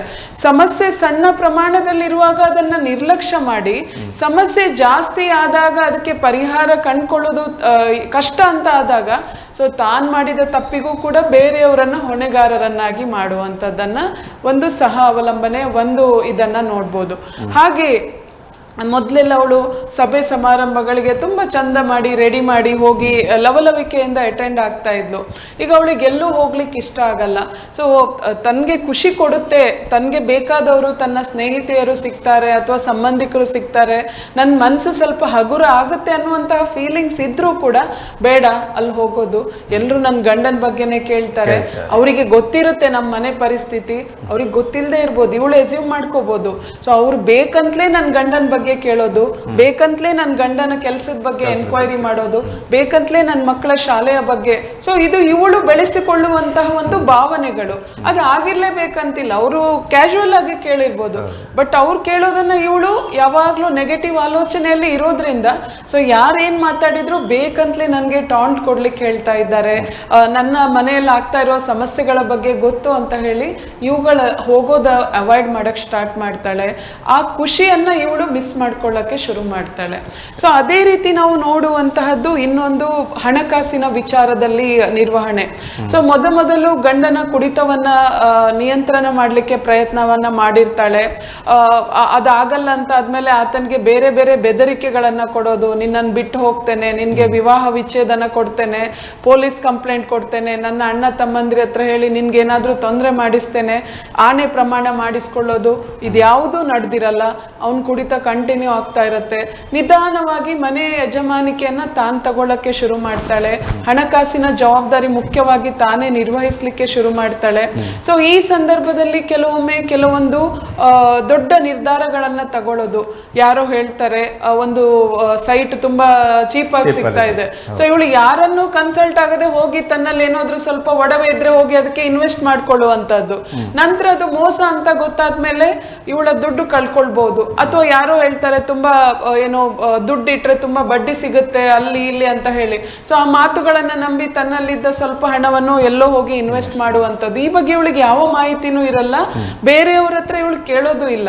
ಸೊ ಇಲ್ಲಿ ತಪ್ಪುಗಳಾದಾಗ ದುಡ್ಡು ಕಳ್ಕೊಳ್ಬೋದು, ಅಥವಾ ಏನಾದ್ರೂ ಅನಾಹುತಗಳಾದಾಗ ನನ್ನ ಗಂಡ ಸರಿ ಇದ್ರೆ ನಾನು ಹೀಗೆ ಮಾಡ್ತಾ ಇದ್ನ, ನನ್ನ ಮನೆಯವರು ನನ್ನ ಬಗ್ಗೆ ಕೇರ್ ತಗೊಳ್ತಾ ಇದ್ರೆ ನಾನು ಇಂತಹ ನಿರ್ಧಾರ ಮಾಡ್ತಾ ಇದ್ನ, ಇಲ್ಲಿ ಯಾರು ಇನ್ವಾಲ್ವ್ ಆಗಿರಲ್ಲ. ಇದು ಇವಳದೇ ಸ್ವಂತ ನಿರ್ಧಾರಗಳಾಗಿರುತ್ತೆ. ಬಟ್ ಆದ್ರೆ ತಪ್ಪುಗಳಾದಾಗ ಬೇರೆಯವರನ್ನ ಹೊಣೆಗಾರರನ್ನಾಗಿ ಮಾಡೋದನ್ನ ನಾವು ಕಾಣ್ತೇವೆ. ಹಾಗೆ ಇನ್ಎಬಿಲಿಟಿ ಟು ಸೆಟ್ ಏನು ಲಿಮಿಟ್ಸ್, ಒಂದು ಯಾವುದೇ ಒಂದು ರೂಲ್ಸ್ ರೆಗ್ಯುಲೇಷನ್ ಅನ್ನ. ಈಗ ಉದಾಹರಣೆಗೆ ಮನೆಗೆ ಮಗು ಶಾಲೆಯಿಂದ ಒಂದು ದಿನ 5 ನಿಮಿಷ ಲೇಟ್ ಆಗಿ ಬರುತ್ತೆ. ಸೊ ಯಾಕೆ 5 ನಿಮಿಷ ನೀನ್ ಲೇಟ್ ಆಗಿ ಬಂದದ್ದು, ನೀನ್ ಕರೆಕ್ಟ್ ಟೈಮಿಗೆ ಯಾಕೆ ನಿನ್ಗೆ ಬರ್ಲಿಕ್ಕೆ ಆಗ್ಲಿಲ್ಲ, ನೀನ್ ಕೂಡ ನಿನ್ ತಂದೆ ಹಾಗೆ ಆಗ್ತೀಯ ಅಂತ ಮಗುವಿಗೆ ಸರಿ ಪೆಟ್ಟು ಕೊಡ್ತಾಳೆ. ಆ ದಿನ ಅವಳೇನೋ ಒಂಥರ ಇರಿಟೇಷನ್ ಮೂಡಲ್ಲಿದ್ದಾಳೆ, ಸಿಟ್ಟಲ್ಲಿದ್ದಾಳೆ. ಸೊ ಈ ಮಗು 5 ನಿಮಿಷ ಲೇಟ್ ಆಗಿ ಬಂದದ್ದಕ್ಕೆ ಇವಳಿಗೆ ಅದನ್ನ ತಡ್ಕೊಳ್ಲಿಕ್ಕೆ ಆಗಲ್ಲ, ತುಂಬಾ ಪೆಟ್ಟು ಕೊಡ್ತಾಳೆ. ಇನ್ನೊಂದು ದಿನ ಅದೇ ಮಗು ಅರ್ಧ ಗಂಟೆ ಲೇಟ್ ಆಗಿ ಮನೆಗೆ ಬರುತ್ತೆ, ಎಲ್ಲೋ ಗ್ರೌಂಡ್ ಅಲ್ಲಿ ಆಟ ಆಡ್ತಾ ಇರುತ್ತೆ. ಸೊ ಮನೆಗೆ ಬರುವಾಗ ಹೆದರ್ಕೊಂಡ್ ಬರುತ್ತೆ, ಅಮ್ಮ ಈಗ ಖಂಡಿತ ನಂಗೆ ಹೊಡಿತಾಳೆ ಅಂತ ಹೇಳಿ. ಮನೆಗೆ ಬಂದಾಗ ಅಮ್ಮ ಏನೋ ಒಳ್ಳೆ ಮೂಡಲ್ಲಿದ್ದಾಳೆ, ನೀನು ಯಾಕೆ ಲೇಟ್ ಆಗಿ ಬಂದಿದೀಯ ಅಂತ ಕೂಡ ಮಗುವಿಗೆ ಕೇಳಲ್ಲ. ಸೊ ಆಗ ಮಗುವಿಗೆ ಲಿಮಿಟ್ಸ್ ಅನ್ನ ಹಾಕೊಳ್ಳಕ್ಕೆ ಕಷ್ಟ ಆಗುತ್ತೆ. ನಾನು 5 ನಿಮಿಷ ಬಂದದ್ದು ತಪ್ಪಾಯ್ತಾ, ನಾನು ಅರ್ಧ ಗಂಟೆ ಲೇಟ್ ಆಗಿ ಬಂದದ್ದು ಸರಿಯಾ? ಇದು ಆ ಮಗುವಿಗೆ ಒಂದು ಕನ್ಫ್ಯೂಷನ್ಸ್ ಅನ್ನ ಕ್ರಿಯೇಟ್ ಮಾಡುತ್ತೆ. ಸೊ ಸಾಮಾನ್ಯವಾಗಿ ಹೆಚ್ಚಿನ ಮನೆಗಳಲ್ಲಿ ಒಂದು ರೂಲ್ಸ್ ಅಂತ ಮಾಡ್ಕೊಂಡಿರ್ತಾರೆ. ಬಟ್ ಈ ಮನೆಯಲ್ಲಿ ಆ ಮೂಡ್ ಮೇಲೆ ಆ ರೂಲ್ಸ್ ಗಳು ಚೇಂಜ್ ಆಗೋದು, ಒಂದು ಲಿಮಿಟ್ಸ್, ಯಾವುದೇ ರೆಗ್ಯುಲೇಷನ್ಸ್ ಅನ್ನುವಂಥದ್ದು ಕರೆಕ್ಟ್ ಆಗಿ ಸೆಟ್ ಆಗ್ತಾ ಇರಲ್ಲ. ನಾನು ಮಾಡೋದೇ ಸರಿ ಅನ್ನುವಂಥದ್ದು. ಸೊ ಮತ್ತೆ ತುಂಬಾ ಸಿಂಪತಿಯನ್ನ, ಅಂದ್ರೆ ತಪ್ಪುಗಳು ತನ್ನಿಂದ ಆದಾಗ ಆ ತಪ್ಪುಗಳ ಹೊಣೆಗಾರಿಕೆಯನ್ನ ತಾನು ತೆಗೆದುಕೊಳ್ಳದೆ ಬೇರೆಯವ್ರ ಮೇಲೆ ದೋಷಾರೋಪಣೆ ಮಾಡುವಂಥದ್ದು. ಇವೆಲ್ಲವೂ ಒಂದು ಕಡೆ ಗಂಡ ಕುಡ್ದು ಮಾಡ್ತಾ ಇದ್ರೆ, ಮಹಿಳೆ ಆತನೊಟ್ಟಿಗೆ ಜೀವನವನ್ನ ಮಾಡ್ತಾ ಮಾಡ್ತಾ ಅವಳು ಕೂಡ ಇಂತಹ ನಡವಳಿಕೆಗಳನ್ನ, ತಪ್ಪಾದ ಹೆಜ್ಜೆಗಳನ್ನ ಇಡುವಂಥದ್ದನ್ನ ನಾವು ಸಹ ಅವಲಂಬನೆಯ ಜೀವನ ಅಂತ ಕರಿತೇವೆ.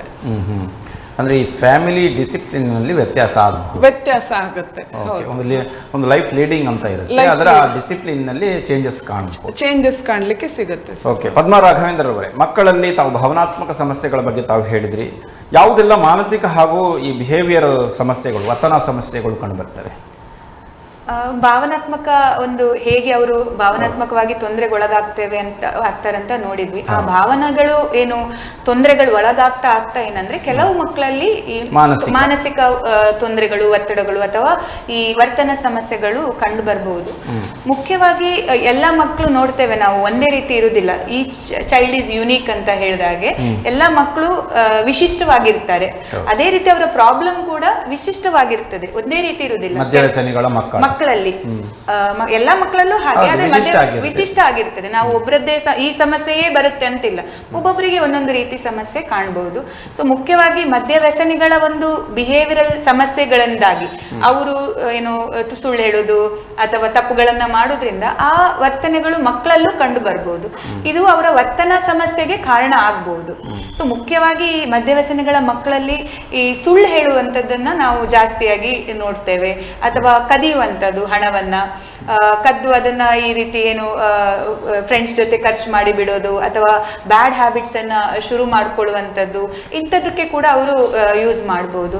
ಅಥವಾ ಬೇರೆಯವರಿಗೆ ತೊಂದರೆ ಮಾಡೋದು, ಉಪದ್ರ ಮಾಡೋದು, ಅಂದ್ರೆ ಬೈದ್ರೆ ಏನಾಗುತ್ತೆ, ಅವರಿಗೆ ಹೊಡೆದ್ರೆ ಏನಾಗುತ್ತೆ, ಆ ತಪ್ಪಿತಸ್ಥ ಭಾವನೆ ಅವರಲ್ಲಿ ಇರುವುದಿಲ್ಲ. ಗಿಲ್ಟ್ ಅಂತ ಏನ್ ಹೇಳ್ತೇವೆ ನಾವು, ಆ ರೀತಿ ಎಲ್ಲ ಇರುವುದಿಲ್ಲ. ಯಾಕಂದ್ರೆ ಮನೆಯಲ್ಲಿ ಅದನ್ನೇ ನೋಡ್ತಾ ಇರ್ತಾರೆ, ಅಪ್ಪ ದಿವಸ ಹೊಡಿತಾರೆ, ಬೈತಾರೆ, ಮರು ದಿವಸ ಸರಿಯಾಗಿರ್ತಾರೆ, ನಾನು ಕೂಡ ಹಾಗೆ ಅನ್ನುವಂತ ಭಾವನೆಗಳು ಬರ್ಬೋದು. ಅದೇ ರೀತಿ ತುಂಬಾ ಒಂಥರ ಎಕ್ಸ್ಪೆರಿಮೆಂಟಿಂಗ್ ಬಿಹೇವಿಯರ್ಸ್ ಇರುತ್ತೆ ಅವರಲ್ಲಿ. ಸೊ ಈ ಮೇಡಮ್ ಫಸ್ಟಿಗೆ ಹೇಳಿದ್ರು 4 ಪಟ್ಟು ಏನು ಜಾಸ್ತಿ ಇದೆ ಮಕ್ಕಳು ಏನು ವ್ಯಸನಿಗಳಾಗುವಂಥದ್ದು, ಅಥವಾ ಮುಂದಿನ ದಿನಗಳಲ್ಲಿ ಅವರು ಬೇರೆ ಬೇರೆ ವ್ಯಸನಕ್ಕೆ ಹೋಗುವಂಥದ್ದು ಅಂತ. ಸೊ ಅವ್ರೇನ್ ಮಾಡ್ತಾರೆ, ಈಗ ತಂದೆ ಕುಡಿಯುವಂತಹ ಮದ್ಯದ ಬಾಟ್ಲ್ ಮನೆಯಲ್ಲೇ ಇದ್ರೆ, ಅಥವಾ ಸಿಗರೇಟು ಅಥವಾ ತಂಬಾಕು ಇದ್ರೆ, ಅದನ್ನ ಅವ್ರು ಏನ್ ಮಾಡ್ತಾರೆ, ಪ್ರಯತ್ನ ಪಡ್ತಾರೆ, ಪ್ರಯೋಗ ಮಾಡ್ತಾರೆ. ಒಂದು ಸ್ವಲ್ಪ ನೋಡುವ, ಟೇಸ್ಟ್ ನೋಡುವ ಅಂತ. ಸೊ ಅದು ಕ್ರಮೇಣ ಏನಾಗ್ಬೋದು, ಪಾಲಕರ ಒಂದು ಗಮನಕ್ಕೆ ಬರದೆ ಅದು ಮುಂದುವರಿತಾ ಹೋಗ್ಬೋದು. ಅಥವಾ ಈಗ ಸಮಾಜದಲ್ಲಿ ಅದು ತುಂಬಾ ಒಂದು ಜಾಸ್ತಿಯಾಗಿ ಬೆಳೀತಾ ಇದೆ. ಈಗ ಅಂಗಡಿಗಳಲ್ಲೆಲ್ಲ ಏನೇ ಬೇರೆ ಬೇರೆ ರೀತಿಯಲ್ಲಿ ಈ ಮಾದಕ ವಸ್ತುಗಳು ಸಿಗ್ತಾ ಇದೆ, ಅದನ್ನ ಅವರು ಏನು ಯೂಸ್ ಮಾಡುವಂಥದ್ದು ಕೂಡ ಕಾಣ್ಬೋದು. ಈ ಎಕ್ಸ್ಪೆರಿಮೆಂಟಿಂಗ್ ಬಿಹೇವಿಯರ್, ಅಪಾಯಗಳನ್ನ ಏನು ಪ್ರಯೋಗ ಮಾಡುವಂಥದ್ದು, ಅಪಾಯಕಾರಿ ಇದನ್ನ ಈ ವೀಲಿಂಗ್ ಮಾಡೋದು, ಬೈಕ್ ಅನ್ನ ಫಾಸ್ಟ್ ಆಗಿ ಓಡಿಸುವಂಥದ್ದು, ಹೆಲ್ಮೆಟ್ ಹಾಕದೆ ಇರುವಂಥದ್ದು, ಸೆಲ್ಫಿಗಳನ್ನ ಏನೋ ಒಂದು ಹೈಟ್ ಪ್ಲೇಸ್ ಅಲ್ಲಿ ಅಥವಾ ನೀರಿಗೆ ಹೋಗಿ ತೆಗೆದುಕೊಳ್ಳುವ ಮಾಡುವಂಥದ್ದು, ಇದೆಲ್ಲ ಏನೋ ಅವರ ಒಂದು ವರ್ತನೆಯಲ್ಲಿ ಕಂಡು ಬರುವಂತಹ ಒಂದು ಸಮಸ್ಯೆ ಅಂತ ಹೇಳ್ಬೋದು. ಹೌದು.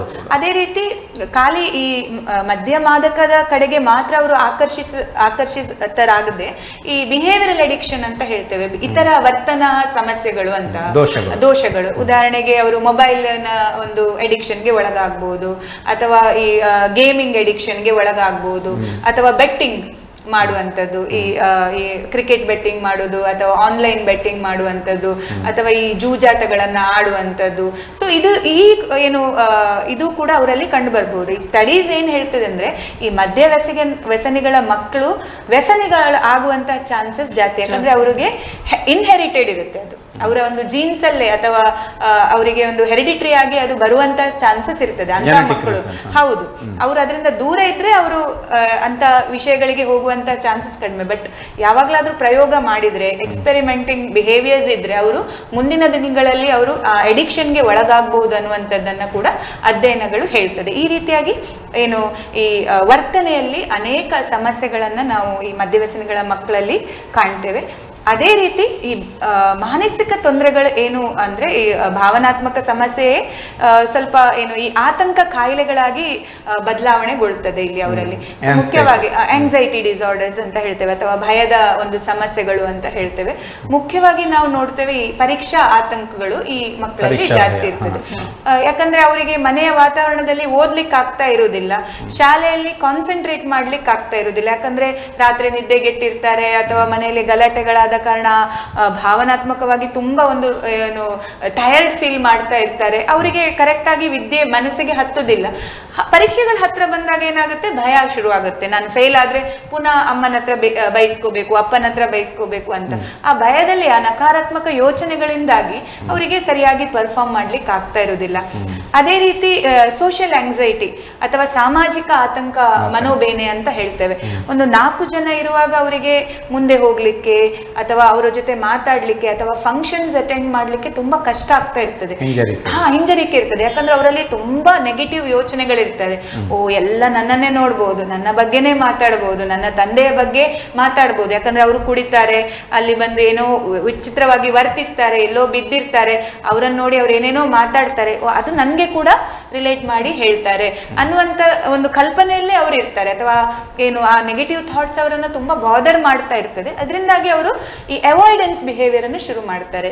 ಒಂದು ಗ್ರೂಪ್ ಅಲ್ಲಿ ಮಾತಾಡೋದು, ಅಥವಾ ಸಾಮಾಜಿಕ ಒಂದು ಚಟುವಟಿಕೆಯಲ್ಲಿ ಪಾಲ್ಗೊಳ್ಳೋದಿರ್ಬೋದು, ಫಂಕ್ಷನ್ ಅನ್ನ ಅಟೆಂಡ್ ಮಾಡೋದಿರ್ಬೋದು, ಅದನ್ನ ಅವಾಯ್ಡ್ ಮಾಡ್ತಾ ಬರ್ತಾರೆ. ಸೊ ಇನ್ನು ಬರುವಂತದ್ದು ಈ ಸಪರೇಷನ್ ಆಂಗ್ಸೈಟಿ ಅಂತ ಹೇಳ್ತೇವೆ. ಹೆಚ್ಚಿನ ಮಕ್ಕಳಲ್ಲಿ ನಾವು ನೋಡ್ತೇವೆ. ಅಂದ್ರೆ ತಾಯಿಯನ್ನ ಬಿಟ್ಟು ಶಾಲೆಗೆ ಹೋಗ್ಲಿಕ್ಕೆ ಭಯ, ಸ್ಕೂಲ್ ರೆಫ್ಯೂಸಲ್ ಇರುತ್ತೆ, ಶಾಲೆಗೆ ಹೋಗ್ಲಿಕ್ಕೆ ಕೇಳುದಿಲ್ಲ, ಅಮ್ಮನನ್ನ ಬಿಡ್ಲಿಕ್ಕೆ ಕೇಳುದಿಲ್ಲ, ಯಾವಾಗ್ಲೂ ಅಮ್ಮನಿಗೆ ಅಂಟ್ಕೊಂಡಿರ್ತಾರೆ. ಯಾಕಂದ್ರೆ ಈ ಮಗುವಿಗೆ ತುಂಬಾ ಭಯ ಕಾಡ್ತಾ ಇರ್ತದೆ. ಅಪ್ಪ ಅಮ್ಮನಿಗೆ ಹೊಡೆಯುವುದು, ಬೈಯುವುದನ್ನ ನೋಡಿ ತನ್ನ ಅಮ್ಮನಿಗೇನೋ ತೊಂದರೆ ಆಗ್ಬಿಡ್ತದೆ ಅನ್ನುವಂತ ಭಯದಲ್ಲೇ ಇರ್ತದೆ. ನಾನ್ ದೂರ ಹೋದ್ರೆ, ಶಾಲೆಗೆ ಹೋದ್ರೆ ಅಪ್ಪ ಪುನಃ ಬಂದು ಹೊಡಿಬಹುದು, ಅಮ್ಮನಿಗೆ ಏನಾದ್ರೂ ತೊಂದರೆ ಆಗ್ಬಹುದು, ನನ್ನ ಅಮ್ಮ ನನ್ನಿಂದ ದೂರ ಆಗ್ಬಹುದು ಅನ್ನುವಂತ ಭಯದಲ್ಲೇ ಇರ್ತದೆ. ಶಾಲೆಯಲ್ಲಿದ್ರು ಕೆಲವು ಮಕ್ಕಳು ಅಳ್ತಾರೆ, ಯಾಕಂದ್ರೆ ಅಮ್ಮನನ್ನ ನೆನ್ಪು ಮಾಡಿಕೊಂಡು. ಸೊ ಇದು ಈ ರೀತಿ ಸಪರೇಷನ್ ಆಂಗ್ಸೈಟಿಗೆ ಕೂಡ ಕಾರಣ ಆಗ್ಬಹುದು. ಕೆಲವೊಂದು ಮಕ್ಕಳಲ್ಲಿ ಈ ಉನ್ಮಾದ ಕಾಯಿಲೆ ಅಂತ ಹೇಳ್ತೇವೆ, ಅಥವಾ ಡಿಸೋಸಿಯೇಟಿವ್ ಡಿಸಾರ್ಡರ್ ಅಂತ ಹೇಳ್ತೇವೆ. ಮೈ ಮೇಲೆ ಬಂದ ಹಾಗೆ ವರ್ತಿಸುವಂಥದ್ದು, ಮೂರ್ಛೆ ತಪ್ಪಿ ಬೀಳುವಂಥದ್ದು, ಏನೋ ಒಂದು ಕಾರಣ ಇರುವುದಿಲ್ಲ. ಈಗ ದೈಹಿಕವಾಗಿ ಅವರಿಗೆಲ್ಲ ಟೆಸ್ಟ್ ಮಾಡಿದ್ರೆ ಅದು ನಾರ್ಮಲ್ ಆಗೇ ಇರ್ತದೆ. ಬಟ್ ಅವರು ಈ ರೀತಿ ಉನ್ಮಾದ ಆದ ಹಾಗೆ, ಅಥವಾ ತಲೆ ಸುತ್ತಿ ಹಿಸ್ಟೀರಿಯಾದ ಬಗ್ಗೆ ಆ ರೀತಿ ಆಗ್ತಾ ಇರ್ತದೆ. ಯಾಕಂದ್ರೆ ಆ ಮಗುವಿನಲ್ಲಿ ತುಂಬಾ ಒಂದು ಭಾವನಾತ್ಮಕವಾದ ಒಂದು ಏರುಪೇರುಗಳು ಆಗ್ತಾ ಇರೋದ್ರಿಂದ, ಅದಕ್ಕೆ ಸಮಸ್ಯೆಗಳನ್ನ ಹೇಳ್ಕೊಳ್ಳಿಕ್ಕೆ ಆಗದೆ ಇರೋದ್ರಿಂದ ಅದನ್ನ ಅದೇ ರೀತಿ ಸಪ್ರೆಸ್ ಮಾಡಿ ಮಾಡಿ ಏನಾಗುತ್ತೆ, ಅದು ಹೇಳ್ಕೊಳ್ಳೋದಿಲ್ಲ ಅಲ್ಲ, ಆ ರೀತಿ ತಲೆ ಸುತ್ತು ಬಂದು ಬೀಳುದು ಅಥವಾ ಮೈ ಮೇಲೆ ಬಂದ ಹಾಗೆ ಆವೇಶ ಆದ ಹಾಗೆ ಏನು ಆಗುವಂಥದ್ದನ್ನ ನೋಡ್ತೇವೆ. ಮಕ್ಕಳು ಹೇಳ್ಕೊಳ್ಳೋದಿಲ್ಲ ಅಷ್ಟು ಸುಲಭವಾಗಿ. ಒಂದು ಮಗುವಿನ ಬಗ್ಗೆ ನಾನು ಇಲ್ಲಿ ಹೇಳುವುದಾದ್ರೆ, ಶಾಲೆಯಲ್ಲಿ ತುಂಬಾ ಒಂದು ಚೆನ್ನಾಗಿ ಓದ್ತಾ ಇದ್ದ ಮಗು, ಎಲ್ಲಾ ಚಟುವಟಿಕೆಯಲ್ಲಿ ಪಾಲ್ಗೊಳ್ತಾ ಇದ್ದ ಮಗು ಕಳೆದ 1 ವರ್ಷದಿಂದ ಯಾವ್ದ್ರಲ್ಲೂ ಪಾಲ್ಗೊಳ್ತಾ ಇಲ್ಲ, ಸರಿಯಾಗಿ ಓದ್ತಾ ಇಲ್ಲ, ಕ್ಲಾಸಿಗೆ ಫಸ್ಟ್ ಬರ್ತಾ ಇದ್ದ ಮಗು ಜಸ್ಟ್ ಪಾಸ್ ಆಗ್ತಾ ಇದೆ ಅನ್ನುವಂಥದ್ದು ಟೀಚರ್ಸ್ ನ ಒಂದು ಕನ್ಸರ್ನ್ ಆಗಿ ಟೀಚರ್ಸ್ ರೆಫರ್ ಮಾಡಿದ್ರು ನಮ್ಗೆ ಒಂದು ಸಲ ಕೌನ್ಸಿಲಿಂಗ್ ಮಾಡಿಸಿ ಅಂತ. ಮಗು ಮಾತಾಡ್ಲಿಲ್ಲ, ಒಂದು ಸೆಷನ್ ಅಂತೂ ಅದು ಮಗು ಮಾತಾಡ್ಲಿಲ್ಲ. ನಮ್ಗೆ ಮಕ್ಕಳನ್ನ ಮಾತಾಡ್ಸೋದು ಕೂಡ ತುಂಬಾ ಒಂದು ಚಾಲೆಂಜಿಂಗ್ ಆಗಿರ್ತದೆ, ಇಂಥ ಮಕ್ಕಳನ್ನಂತೂ ಸ್ಪೆಷಲಿ. ಯಾಕಂದ್ರೆ ಅವರಿಗೆ ನಾನು ಆಗಲೇ ಹೇಳಿದಾಗೆ ಹೇಳ್ಕೊಳ್ಬಾರ್ದು ಅನ್ನುವಂಥದ್ದು ಇರುತ್ತೆ. ಸೊ ಮತ್ತೆ ನಾನೊಂದು ಆ ಮಗುವಿಗೆ 3 ವಿಶ್ ಟೆಸ್ಟ್ ಅಂತ ಮಾಡಿದೆ. ಅಂದ್ರೆ ನಿಮ್ಗೆ ಯಾವ್ದಾದ್ರು ನಿನ್ನ 3 ವಿಶಸ್ ಇದ್ರೆ, ನೀನು ದೇವರು ಬಂದು ನಿಮ್ಗೆ ಫುಲ್ಫಿಲ್ ಮಾಡ್ತಾ ಇದ್ದಾರೆ ಅಂದ್ರೆ ನೀನ್ ಏನ್ ಕೇಳ್ತೀಯ ಅಂತ ಕೇಳಿದಾಗ ಆ ಮಗು ಹೇಳ್ತದೆ, ನನ್ನ ಅಪ್ಪ ಕುಡಿಬಾರ್ದು, ನನ್ನ ಅಪ್ಪ ಕುಡ್ದು ಬಂದು ಅಮ್ಮನಿಗೆ ಹೊಡಿಬಾರ್ದು, ನಾವು ಒಂದು ಹ್ಯಾಪಿ ಫ್ಯಾಮಿಲಿ ಆಗಿರ್ಬೇಕು. ಯೂಶುವಲಿ ಮಕ್ಕಳು ಏನ್ ಕೇಳ್ತಾರೆ, ಅವರಿಗೆ ಬೇಕಾದ ವಸ್ತುಗಳನ್ನೇ ಕೇಳ್ತಾರೆ. ಇಲ್ಲಿ ಆ ಮಗುವಿಗೆ ಏನು ಭಾವನಾತ್ಮಕವಾಗಿ ತೊಂದರೆ ಆಗಿದೆ ಅದನ್ನೇ ಆ ಮಗು ಹೇಳ್ಕೊಳ್ತು. ಆಗ ನಮ್ಗೆ ಸುಲಭ ಆಯ್ತು. ಮತ್ತೆ ಆ ವಿಷಯದಲ್ಲಿ ಕೇಳ್ತಾ ಹೋದಾಗ ತಂದೆಯಲ್ಲಿ ಮದ್ಯ ವ್ಯಸನ ಇರುವಂತದ್ದು, ಅದರಿಂದಾಗಿ ಮನೆಯಲ್ಲಿ ಸಮಸ್ಯೆ ಆಗ್ತಾ ಇರುವಂತದ್ದು, ಮಗುವಿಗೆ ಭಾವನಾತ್ಮಕವಾಗಿ ಅದು ಒತ್ತಡವನ್ನ ಆತಂಕವನ್ನ ಉಂಟು ಮಾಡ್ತಿರುವಂತದ್ದು ಗೊತ್ತಾಯ್ತು. ಸೊ ಈ ರೀತಿ ಕೆಲವೊಂದು ಮಕ್ಕಳು ಹೇಳ್ಕೊಳ್ದಾಗ ಏನಾಗುತ್ತೆ, ಅಕಾಡೆಮಿಕ್ ಪರ್ಫಾರ್ಮೆನ್ಸ್ ಕಡಿಮೆ ಆಗ್ಬೋದು ಅವರದ್ದು, ಅಥವಾ ವರ್ತನ ಸಮಸ್ಯೆ ಶುರು ಆಗ್ಬೋದು, ಅಥವಾ ಈ ರೀತಿ ಏನು ಉನ್ಮಾದ ಸಮಸ್ಯೆಗಳು ಬರ್ಬೋದು. ಇನ್ನು ಕೆಲವು ಮಕ್ಕಳಲ್ಲಿ ಗೀಳು ಕಾಯಿಲೆ ಅಂತ ಹೇಳ್ತೇವೆ, OCD ಒಬ್ಸೆಸಿವ್ ಕಂಪಲ್ಸಿವ್ ಡಿಸಾರ್ಡರ್ ಅಂತ ಹೇಳ್ತೇವೆ. ಸೊ ಈ ಮಕ್ಕಳು ಏನ್ ಮಾಡ್ತಾರೆ ಅಂದ್ರೆ ಎಲ್ಲಾ ಒಂದು ಕೆಲಸಗಳನ್ನ ರಿಪೀಟ್ ಮಾಡ್ತಾ ಇರ್ತಾರೆ. ಕೈ ತೊಳೆಯುವುದು, ಒಂದು ನಿಮಿಷದಲ್ಲಿ ಆಗುವ ಕೈ ತೊಳೆಯುವುದನ್ನ 10 ನಿಮಿಷ ಆದ್ರೂ ಮುಗಿಸುವುದಿಲ್ಲ. ದೇವರ ಎದುರಿಗೆ ಹೋಗಿ ಕೈ ಮುಗಿಯುವಂಥದ್ದನ್ನ ಒಂದು ಸಲ ಕೈ ಮುಗಿಯುವವರು ಬರುವುದಿಲ್ಲ, ಮುಂದೆ ಹೋಗ್ತಾರೆ, ಕೈ ಮುಗಿತಾರೆ, ಹಿಂದೆ ಬರ್ತಾರೆ. ಅಥವಾ ಮನೆಯಿಂದ ಶಾಲೆ ತನಕ ಎಷ್ಟು ದೇವಸ್ಥಾನಗಳುಂಟು, ಎಷ್ಟು ಕಲ್ಲುಗಳುಂಟು, ಎಲ್ಲಾ ದೇವರಿಗೆ ಕೈ ಮುಗಿತಾ ಬರುವಂಥದ್ದು. ಚೀಲಕ ಹಾಕಿದೇನೆ ಇಲ್ವಾ, ಬ್ಯಾಗಿಗೆ ಪುಸ್ತಕ ಹಾಕಿದೇನೆ ಇಲ್ವಾ ಅಂತ ಅದನ್ನ ತೆಗೆಯುವುದು, ಹಾಕುವಂಥದ್ದು.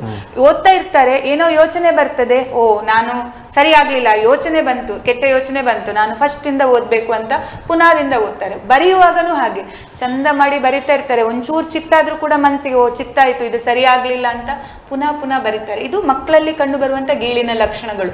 ಸೊ ಯಾಕೆ ಇದು ರಿಪೀಟ್ ಮಾಡ್ತಾರೆ ಅಂದ್ರೆ, ಅವರ ಮನಸ್ಸಲ್ಲಿ ಯೋಚನೆಗಳು, ಓ ನಾನು ಸುಮಾರು ಹೊತ್ತು ಕೈ ತೊಳೆದ್ರೆ, ಸರಿಯಾಗಿ ಕೈ ತೊಳೆದ್ರೆ ಅಪ್ಪ ಕುಡಿಯುವುದು ಬಿಡ್ತಾರೆ, ಗಲಾಟೆ ಮಾಡುದಿಲ್ಲ, ನಾನು ಎಲ್ಲ ದೇವರಿಗೆ ಕೈ ಮುಗಿದ್ರೆ ಇವತ್ತು ಜಗಳಗಳು ಇರುವುದಿಲ್ಲ. ಸೊ ಈ ರೀತಿ ಏನು ಅವರಿಗೆ ಆ ಯೋಚನೆಗಳಿಗೆ ಕೆಲವೊಂದು ಕಂಪಲ್ಸಿವ್ ಬಿಹೇವಿಯರ್ಸ್ ಅನ್ನ ಮಾಡ್ತಾ ಇರ್ತಾರೆ. ಆದ್ರೆ ಅದು ಅವರಿಗೆ ಇನ್ನೊಂದು ರೀತಿಯಲ್ಲಿ ಮಾನಸಿಕವಾಗಿ ಒತ್ತಡವನ್ನ ಉಂಟು ಮಾಡ್ತದೆ. ಅದು ಕೂಡ ಒಂದು ಕಾಯಿಲೆ ಅನ್ನುವಂಥದ್ದನ್ನು ನಾವಿಲ್ಲಿ ತಿಳಿಬೇಕಾಗ್ತದೆ. ಅದೇ ರೀತಿ ಡಿಪ್ರೆಷನ್ ಅಥವಾ ಖಿನ್ನತೆ ಕಾಯಿಲೆ ಕೂಡ ಮಕ್ಕಳಲ್ಲಿ ಕಂಡು ಬರುವಂತಹ ಖಿನ್ನತೆ ಕಾಯಿಲೆಗೆ ಮುಖ್ಯವಾದ ಒಂದು ಕಾರಣ ಅಂದ್ರೆ, ಒಂದು ಮನೆಯಲ್ಲಿ ಮದ್ಯವ್ಯಸನಿ ಪಾಲಕರಿದ್ರೆ ಅಥವಾ ಪೋಷಕರಲ್ಲಿ ಮದ್ಯವ್ಯಸನ ಇದ್ರೆ ಅವರಿಗೆ ಖಿನ್ನತೆ ಬರಬಹುದು ಅಂತ. ಈ ಖಿನ್ನತೆಯ ಲಕ್ಷಣಗಳೇನಂದ್ರೆ, ಆ ಮಗು ಅತಿಯಾದ ಬೇಸರದಲ್ಲಿರುವಂಥದ್ದು, ಯಾವ ವಿಷಯದಲ್ಲೂ ಒಂದು ಆಸಕ್ತಿ ಇಲ್ಲದೆ ಇರುವಂಥದ್ದು. ಈಗ ನಾವು ದೊಡ್ಡವರು ನಮ್ಗೆ ಬೇಸರ ಆದ್ರೆ ಹೇಳ್ಕೊಳ್ತೇವೆ, ಅಳ್ತೇವೆ. ಈ ಮಕ್ಕಳು ಹಾಗೆ ಮಾಡುದಿಲ್ಲ.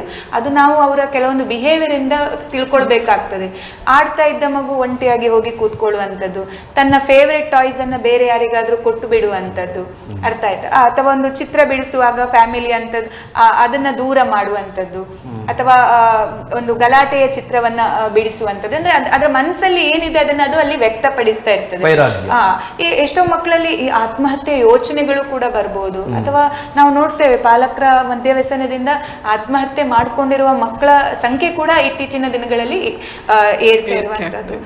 ಸೊ ಇದು ಈ ಖಿನ್ನತೆ ಕಾಯಿಲೆಯ ಲಕ್ಷಣಗಳು. ಇದೆಲ್ಲ ಗಮನದಲ್ಲಿದ್ರೆ, ಅಂತ ಮಕ್ಕಳನ್ನ ನಾವು ಸುತ್ತಮುತ್ತ ಗಮನಿಸಿದ್ರೆ ಅವರಿಗೆ ಖಂಡಿತ ಒಂದು ಚಿಕಿತ್ಸೆಯನ್ನ ಕೊಡಿಸುವಂಥದ್ದು, ಆಪ್ತ ಸಮಾಲೋಚನೆ ಸ್ಪೆಷಲಿ. ಇವೆಲ್ಲಾ ಒಂದು ಸಮಸ್ಯೆಗೆ ಮಾತ್ರೆಯೇ ಬೇಕನ್ನುವಂಥದ್ದು ಇರುವುದಿಲ್ಲ.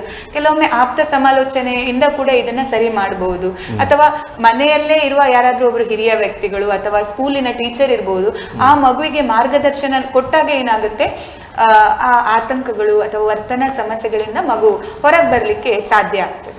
ಸೌಜನ್ಯ ಶೆಟ್ಟಿ ಅವರೇ, ಮಕ್ಕಳ ಓವರಾಲ್ ವ್ಯಕ್ತಿತ್ವದ ಮೇಲೆ ಹೇಗೆ ಪರಿಣಾಮ ಬೀರುತ್ತದೆ ಇದು? ಮದ್ಯವ್ಯಸನ ಪೋಷಣೆಯಲ್ಲಿ ಬೆಳೆಯುವಂತಹ ಮಕ್ಕಳಿಗೆ ಮುಖ್ಯವಾಗಿ ಭಾವನಾತ್ಮಕ ತೊಂದರೆಗೆ ಒಳಗಾಗುವಂಥದ್ದು.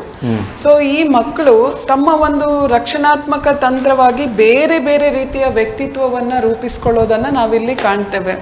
ಕೆಲವೊಂದು ಮಕ್ಕಳು ನನ್ನ ಜೀವನದಲ್ಲಿ ನಾನು ತಪ್ಪನ್ನೇ ಮಾಡಬಾರ್ದು, ನಾನು ಎಲ್ಲದರಲ್ಲೂ ಸರಿಯಾಗಿರ್ಬೇಕು, ನಾನು ಪರ್ಫೆಕ್ಟ್ ಆಗಿರ್ಬೇಕು, ಯಾರು ಕೂಡ ನನಗೆ ಒಂದು ಬೊಟ್ಟು ಮಾಡಿ ತೋರಿಸ್ಬಾರ್ದು, ಇವನಲ್ಲಿ ಅದರ ಕೊರತೆ ಇದೆ, ಇದ್ರಲ್ಲಿ ಸರಿ ಇಲ್ಲ, ಸೊ ನಾನು ಎಲ್ಲದರಲ್ಲೂ ಪರ್ಫೆಕ್ಟ್ ಆಗಿರ್ಬೇಕು, ನಾನು ಪರಿಪೂರ್ಣ ಮನುಷ್ಯನಾಗಿರ್ಬೇಕು ಅಂತ ಕೆಲವು ಮಕ್ಕಳು ಹೋರಾಟ ಮಾಡ್ತಾ ಇದ್ರೆ, ಇನ್ನೊಂದು ಕೆಲವು ಮಕ್ಕಳು ಏನ್ ಮಾಡ್ತಾರೆ, ಈ ಭಾವನಾತ್ಮಕ ತೊಂದರೆಗೆ ಒಳಗಾದವರು ಅತಿಯಾದ ಸಿಟ್ಟನ್ನ ತೋರಿಸುವಂತಹದ್ದು, ನೆಗೆಟಿವ್ ಅಟೆನ್ಷನ್ ಅನ್ನ ಪಡಿಲಿಕ್ಕೆ ಪ್ರಯತ್ನವನ್ನ ಮಾಡುವಂತಹದ್ದು, ಸುಲಭವಾಗಿ ದುಶ್ಚಟಗಳಿಗೆ ಬಲಿಯಾಗುವ ಮೂಲಕ ತಮ್ಮ ಒಂದು ತನವನ್ನ ಪ್ರೊಜೆಕ್ಟ್ ಮಾಡ್ತಾರೆ.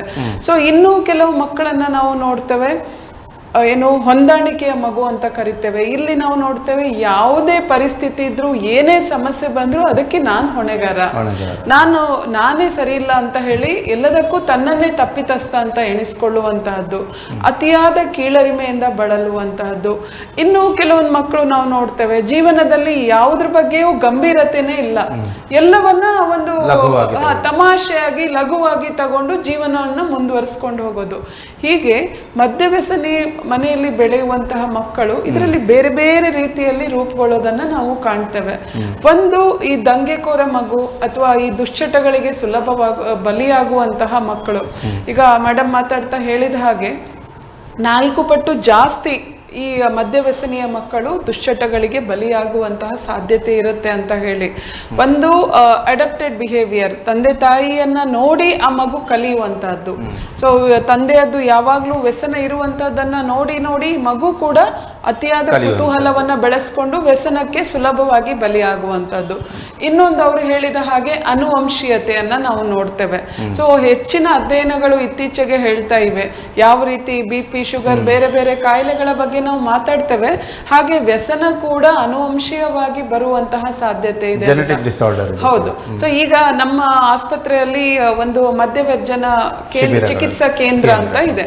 ಸೊ ಅಲ್ಲಿ ರೋಗಿಗಳ ಹತ್ರ ನಾವು ಮಾತಾಡ್ತಾ, ಹೆಚ್ಚಿನ ರೋಗಿಗಳು ಹೇಳೋದೇನಂತ ಹೇಳಿದ್ರೆ, ಅವ್ರ ತಂದೆ ಕುಡಿತಾ ಇದ್ರು, ಅವರ ಚಿಕ್ಕಪ್ಪ ದೊಡ್ಡಪ್ಪ ಹತ್ತಿರದ ರಕ್ತ ಸಂಬಂಧಿಗಳು ವ್ಯಸನಿಗಳಾಗಿದ್ರು ಅಂತ ಹೇಳಿ. ಸೊ ಇದು ಒಂದ್ ಕಡೆ ಅನುವಂಶೀಯವಾಗಿ ಬರ್ತಾ ಇದೆ ಅನ್ನೋದನ್ನ ಕಾಣ್ಬೋದು. ಸೊ ಇಲ್ಲಿ ನಾವು ಕಾಣುವಂತಹ ದಂಗೆಕೋರ ಮಕ್ಕಳು ಅಂದ್ರೆ, ಯಾವಾಗ ಮನೆಯಲ್ಲಿ ಒಂದು ಪ್ರೀತಿ, ವಿಶ್ವಾಸ, ಒಂದು ಅಮ್ಮನ ತಂದೆ ತಾಯಿಯರದ್ದು ಒಂದು ಬಿಸಿ ಅಪ್ಪುಗೆ ಆಗಿರ್ಬೋದು, ಸಮಸ್ಯೆಗಳಾದಾಗ ಅದಕ್ಕೊಂದು ಪರಿಹಾರ ಕೊಡೋರಾಗಿರ್ಬೋದು, ಯಾವುದೇ ನೋವನ್ನ ನಾನು ಕನ್ನಡಿಯ ಮುಂದೆ ಹೇಳ್ಕೊಂಡಾಗೆ ನನ್ನ ಪೇರೆಂಟ್ಸ್ ಹತ್ರ ಹೇಳ್ಕೊಳ್ಬೇಕು, ಇಂತಹ ಯಾವ ಮಾತುಗಳಿಗೂ ಮದ್ಯವ್ಯಸನಿಗಳ ಮನೆಯಲ್ಲಿ ಹೆಚ್ಚಿನ ಅವಕಾಶ ಇರಲ್ಲ.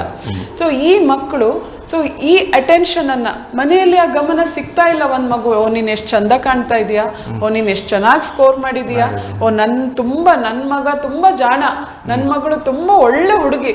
ಸೊ ಇಂಥ ಅಪ್ರಿಸಿಯೇಷನ್ ವರ್ಡ್ಸ್ ಆ ಮಕ್ಕಳಿಗೆ ಸಿಗ್ತಾ ಇರಲ್ಲ. ಸೊ ಯಾವಾಗ ಗಮನ ಸಿಗ್ತಾ ಇಲ್ಲ, ನನ್ಗೆ ನೆಗೆಟಿವ್ ಆದ್ರೂ ತೊಂದರೆ ಇಲ್ಲ, ನಾನು ಒಬ್ಬ ಹುಡುಗನಿಗೆ ಹೊಡೆದ್ರೆ ಕ್ಲಾಸಲ್ಲಿ ಟೀಚರ್ ಎಲ್ಲರ ಎದುರುಗಡೆ ನಿಲ್ಸಿ ನನ್ಗೆ ಬೈತಾರೆ, ಸೊ ನಾನು ಗಲಾಟೆ ಮಾಡಿದ್ರೆ ಎಲ್ಲರೂ ನನ್ನನ್ನೇ ನೋಡ್ತಾರೆ, ಸೊ ನಾನೊಂಥರ ಹೀರೋ ಹಾಗೆ ಕಾಣ್ತೇನೆ, ನೆಗೆಟಿವ್ ಆದ್ರೂ ತೊಂದರೆ ಇಲ್ಲ, ಆ ವೇ ಎಲ್ಲಾದ್ರೂ ಮಗು ಗೊತ್ತಿಲ್ಲದೆ ಸೊ ಎಲ್ಲರೂ ನನ್ನನ್ನು ಗಮನಿಸ್ಬೇಕು, ಎಲ್ಲರೂ ನನ್ಗೆ ಗಮನ ಕೊಡ್ಬೇಕು ಅಂತ. ಸೊ ಈ ಮಗು ಸಣ್ಣದ್ರಿಂದಲೇ ಬೇರೆಯವರ ಹತ್ರ ಒಂದು ಚೀತು ಅಂತ ಕೇಳಿಸ್ಕೊಳ್ಳೋ ಪರಿಪಾಠ ಬೆಳೆಸ್ಕೊಳ್ಳುತ್ತೆ. ಬೆಳೀತಾ ಬೆಳೀತಾ ಸುಲಭವಾಗಿ ದುಶ್ಚಟಗಳಿಗೂ ಕೂಡ ಬಲಿಯಾಗ್ಲಿಕ್ಕೆ ಈ ಮಗು ಅಂದ್ರೆ ಕುತೂಹಲಕ್ಕಾಗಿ ಅಪರೂಪಕ್ಕೆ ನಾನೊಂದು ಕ್ಲಾಸಲ್ಲಿ ಯಾರು ಮಾಡಲ್ಲ, ನಾನು ಅದನ್ನು ಮಾಡ್ತೇನೆ, ನಾನೊಂದು ಸಿಗರೇಟ್ ಹಿಡ್ಕೊಂಡು ಹೋಗ್ತೇನೆ ಕ್ಲಾಸಿಗೆ, 4 ಜನ ಮಕ್ಕಳು ನೋಡುವಾಗ ಇವನಿಗೆ ಎಷ್ಟು ಡೇರಿಂಗ್ ಇದೆ, ಇವನು ಭಯಂಕರ ಧೈರ್ಯಶಾಲಿ, ಸೊ ಆ ಅಪ್ರಿಸಿಯೇಷನ್ ಸಾಕು ಅವನಿಗೆ.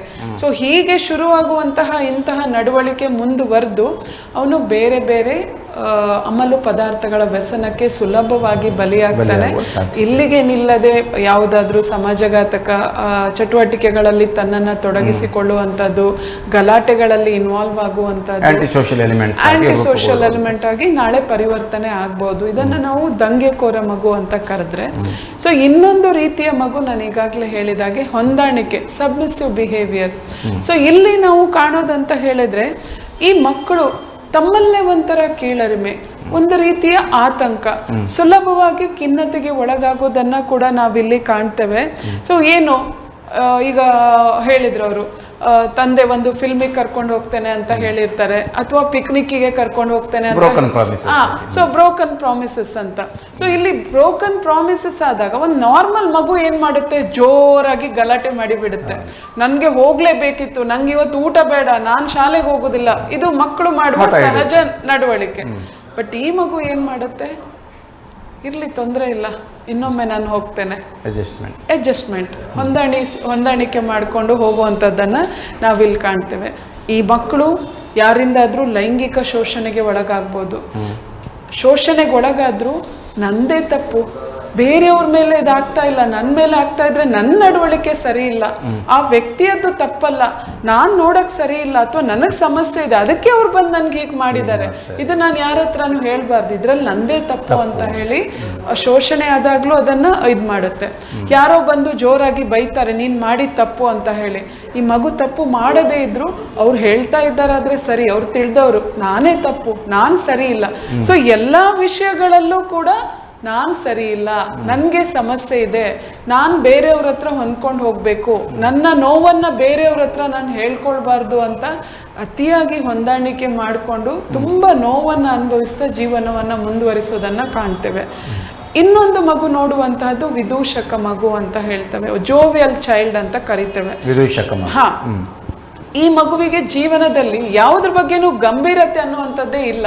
ಸೊ ಬೇರೆಯವರ ಸಮಸ್ಯೆಯನ್ನ ಚಂದ ಮಾಡಿ ಆಲಿಸುತ್ತೆ, ಅವರಿಗೆ ಪರಿಹಾರ ಬೇಕಾದ್ರೆ ಹೇಳ್ಕೊಡುತ್ತೆ, ತನ್ನ ಕೈಯಲ್ಲಿ ಆಗೋದಕ್ಕಿಂತ ಜಾಸ್ತಿ ಸಹಾಯವನ್ನ ಮಾಡುತ್ತೆ. ಯಾವಾಗ್ಲೂ ಬೇರೆಯವ್ರು ನೆಗಾಡ್ತಾ ಇರಬೇಕು, ಖುಷಿ ಆಗಿರ್ಬೇಕು, ಅವರನ್ನು ಹೇಗ್ ನಗ್ಸೋದು, ಅವರ ನೋವನ್ನ ನಾನು ಹೇಗ್ ಮರ್ಸೋದು, ಇದ್ರ ಬಗ್ಗೆ ಜಾಸ್ತಿ ಫೋಕಸ್ ಮಾಡುತ್ತೆ. ಆದ್ರೆ ತನ್ನ ಸಮಸ್ಯೆಗಳನ್ನ ಬೇರೆಯವ್ರ ಹತ್ರ ಹೇಳ್ಕೋಬೇಕಂತ ಅನ್ಸಲ್ಲ ಇದಕ್ಕೆ. ಸೊ ತನ್ನ ಜೀವನದ ಬಗ್ಗೆ ಆ ಗಂಭೀರತೆ ಅನ್ನೋದು ಇರಲ್ಲ. ಸೊ ನಾನು ಓದ್ಬೇಕು, ನನ್ನ ಕಾಲ್ ಮೇಲೆ ನಿಲ್ಬೇಕು, ನಾನು ನಾಳೆ ಒಂದು ಮದುವೆ ಆಗ್ಬೇಕು, ಇದು ಯಾವುದ್ರ ಬಗ್ಗೆನೂ ಇಲ್ಲ. ತನ್ನ ಜೀವನದ ಬಗ್ಗೆ ಗಂಭೀರತೆ ಇಲ್ಲ. ಸೊ ಯಾವಾಗ್ಲೂ ತುಂಬಾ ಸಹಜವಾಗಿ ಈಸಿ ಗೋಯಿಂಗ್ ಆಗಿ ಹೋಗೋದನ್ನ ಈ ಮಕ್ಕಳಲ್ಲಿ ನಾವು ಕಾಣ್ತೇವೆ. ಈ ಮಕ್ಕಳು ನೋಡ್ಲಿಕ್ಕೆ ತುಂಬಾ ಲವಲವಿಕೆಯಲ್ಲಿದ್ದಾರೆ, ಖುಷಿಯಾಗಿದ್ದಾರೆ, ನಗಾಡ್ತಾ ಇರ್ತಾರೆ, ಬೇರೆಯವರನ್ನ ನಗಾಡಿಸ್ತಾ ಇರ್ತಾರೆ, ಎಲ್ಲ ಸರಿ. ಆದ್ರೆ ಇವರು ಒಳಗೊಳಗೆ ತುಂಬಾ ಏಕಾಂಗಿತನವನ್ನ ಅನುಭವಿಸ್ತಾ ಇರ್ತಾರೆ, ನೋವನ್ನ ಅನುಭವಿಸ್ತಾ ಇರೋದನ್ನ ನಾವು ಕಾಣ್ಬಹುದಾಗಿದೆ. ಇನ್ನೊಂದು ರೀತಿಯ ಮಗು ನಾವು ಹೇಳುವಂತಹದ್ದು ಜವಾಬ್ದಾರಿಯುತ ಮಗು ಅಂತ ಹೇಳಿ, ರೆಸ್ಪಾನ್ಸಿಬಲ್ ಚೈಲ್ಡ್ ಅಂತ ಕರಿತೇವೆ. ಸೊ ಈ ಮಗು ಸಣ್ಣದ್ರಲ್ಲಿರುವಾಗಲೇ ಒಂದು ನಿರ್ಧಾರ ಮಾಡುತ್ತೆ, ನನ್ನ ಮನೆಯಲ್ಲಿ ವ್ಯಸನ ಇದೆ, ವ್ಯಸನದಿಂದ ನನ್ನ ಮನೆ ಪರಿಸ್ಥಿತಿ ಹೀಗಾಗಿದೆ, ನಾನು ಯಾವುದೇ ಕಾರಣಕ್ಕೂ ವ್ಯಸನಿ ಆಗಬಾರ್ದು. ಸೊ ಈ ಮಗು ಸಣ್ಣದ್ರಲ್ಲೇ ಏನ್ ಮಾಡುತ್ತೆ, ಇವನಿಗೆ ಒಂದು ತಮ್ಮ ತಂಗಿ ಇದ್ದಾರೆ, ಅವರಿಗೆ ಅಮ್ಮ ಯಾವಾಗ್ಲೂ ತಂದೆಯ ಗುಂಗಲ್ಲಿ ಇರ್ತಾರೆ. ಈ ಮಗುವಿಗೆ ಸ್ನಾನ ಮಾಡಿಸೋದು, ಮಕ್ಕಳಿಗೆ ಡ್ರೆಸ್ ಹಾಕೋದು, ಮಕ್ಕಳನ್ನ ಶಾಲೆಗೆ ಹೊರಡಿಸೋದು, ಅಮ್ಮ ತಲೆನೋವು ಸೊಂಟ ನೋವು ಅಂತ ಮಲ್ಕೊಂಡೇ ಇದ್ರೆ ಹೋಗಿ ಗಂಜಿ ಬೇಯಿಸೋದು, ಅಪ್ಪ ಎಲ್ಲಾದ್ರೂ ಕುಡ್ದು ಬಿದ್ದಿದಾರಂತ ಯಾರಾದ್ರೂ ಫೋನ್ ಮಾಡಿದ್ರೆ, ಇದು 2ನೇ ಕ್ಲಾಸಿನ ಒಂದು ಮಗು ಆದ್ರೂ ಹೋಗಿ ಅಪ್ಪನನ್ನು ಹುಡುಕೊಂಡು ಹೆಗಲಿಗೆ ಸಹಾಯ ಕೊಟ್ಟು ಆ ತಂದೆಯನ್ನು ಕರ್ಕೊಂಡು ಬಂದು ಮಲಗಿಸೋದು, ತನ್ನ ನೋವಾದ್ರೆ ಹೇಳ್ಕೊಳ್ಳೋದೇ ಇರೋದು, ನಾನು ಶಾಲೆಯಲ್ಲಿ ಓದಿ ನಾನು ದೊಡ್ಡ ಜನ ಆಗ್ಲೇಬೇಕು ಅಂತ ಹೇಳಿ ಒಳ್ಳೆ ಮಾಡಿ ಕಲಿತಾ ಹೋಗೋದು, ದುಶ್ಚಟಗಳಿಗೆ ಬಲಿಯಾಗದೇ ಇರೋದು, ಸಮಾಜದಲ್ಲಿ ಮೇಲ್ಸ್ತರಕ್ಕೆ ಈ ಮಗು ಬರ್ಬೋದು. ಆದರೆ ದುರದೃಷ್ಟಕರ ಅಂತ ಹೇಳಿದ್ರೆ, ಈ ಮಕ್ಕಳು ಸಮಾಜದಲ್ಲಿ ಒಂದು ಒಳ್ಳೆಯ ವ್ಯಕ್ತಿಯಾಗಿ ಏನೋ ಬರ್ಬೋದು, ಈ ಮಕ್ಕಳಿಗೆ ನಮ್ಗೆಲ್ರಿಗೂ ಇರುವಂತಹ ಒಂದು ಸುಂದರ ಬಾಲ್ಯದ ಸವಿ ನೆನಪು ಅನ್ನುವಂಥದ್ದು ಈ ಮಗುವಿಗೆ ಮಾತ್ರ ಇರಲ್ಲ.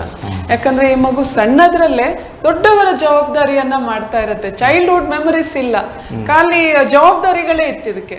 ಬಟ್ ಇದನ್ನು ಕೂಡ ಸಮಸ್ಯೆ ಅಂತ ಪರಿಗಣಿಸ್ತೀವಿ. ಇದನ್ನು ಕೂಡ ಖಂಡಿತವಾಗಿ, ಯಾಕಂದ್ರೆ ಆ ಮಗುವಿನಲ್ಲಿ ಆ ನೆಮ್ಮದಿ ಅನ್ನುವಂಥದ್ದು ನಮ್ಗೆ ಕಾಣ್ಲಿಕ್ಕೆ ಎಲ್ಲೋ ಒಂಥರ ಆ ನೆಮ್ಮದಿಯ ಹುಡುಕಾಟ. ಸೊ ಅದು ಕಾಣ್ಲಿಕ್ಕೆ ಇದರಲ್ಲಿ ನಾವು ಕಾಣ್ತೇವೆ. ಹೀಗೆ ಬೇರೆ ಮೇಲೆ ಸಮಗ್ರವಾದ ಪರಿಣಾಮ ಬೀರೋದನ್ನ ನಾವು ಕಾಣ್ತೇವೆ. ಎಷ್ಟೋ ಮಕ್ಕಳನ್ನ ನಾವು ಇವತ್ತು ನೋಡ್ತೇವೆ, ಹುಡುಗರು ಒಂದು ಒಂದು ರೀತಿ ಆದರೆ ಹುಡುಗಿಯರನ್ನು ನೋಡ್ತೇವೆ. ಸೊ ಕೆಲವೊಂದು ಹುಡುಗಿಯರು ಈ ವ್ಯಸನಿಗಳ ಫ್ಯಾಮಿಲಿಯಿಂದ ಬರೋರು ತಂದೆಯ ವ್ಯಸನವನ್ನು ನೋಡಿ ನೋಡಿ ಅವ್ರು ಇಷ್ಟಪಡುವಂತಹ ಹುಡುಗರು ಕೂಡ ವ್ಯಸನಿಗಳಾಗಿರುವಂಥದ್ದು, ಅಥವಾ ಇಂತಹ ಒಂದು ಹೀರೋಯಿಸಮ್ ಹೀಗೆ ತೋರಿಸ್ತಾ ಇರುವಂಥವ್ರ ಬಗ್ಗೆನೇ ಆಕರ್ಷಕರಾಗೋದು. ಯಾಕಂದ್ರೆ ಅವರ ರೋಲ್ ಮಾಡೆಲ್ ಅವ್ರ ಫಾದರ್ ಆಗಿರ್ತಾರೆ. ಸೊ ಇಲ್ಲಿ ಅವರು ಇಷ್ಟಪಡೋ ಹುಡುಗನಲ್ಲೂ ಅದೇ ಕ್ವಾಲಿಟೀಸ್ ಅನ್ನ ಹುಡುಕೋದನ್ನ ನಾವು ಕಾಣ್ತೇವೆ. ಖಂಡಿತವಾಗಿ ವ್ಯಸನ ಅನ್ನುವಂತಹದ್ದು ಮಕ್ಕಳ ಒಂದು ವ್ಯಕ್ತಿತ್ವ ಬೆಳವಣಿಗೆಯಲ್ಲಿ ವಿವಿಧ ರೀತಿಯ ಒಂದು ನೆಗೆಟಿವ್ ಪರಿಣಾಮ ಬೀರುತ್ತೆ ಅನ್ನೋದ್ರಲ್ಲಿ ಯಾವುದೇ ಸಂಶಯ ಇಲ್ಲ. ವೀಕ್ಷಕರೇ, ಕಾರ್ಯಕ್ರಮದಲ್ಲಿ ಒಂದು ವಿರಾಮದ ಬಳಿಕ ಮತ್ತೆ ನಮ್ಮ ಕಾರ್ಯಕ್ರಮ ಮುಂದುವರಿಯುತ್ತದೆ.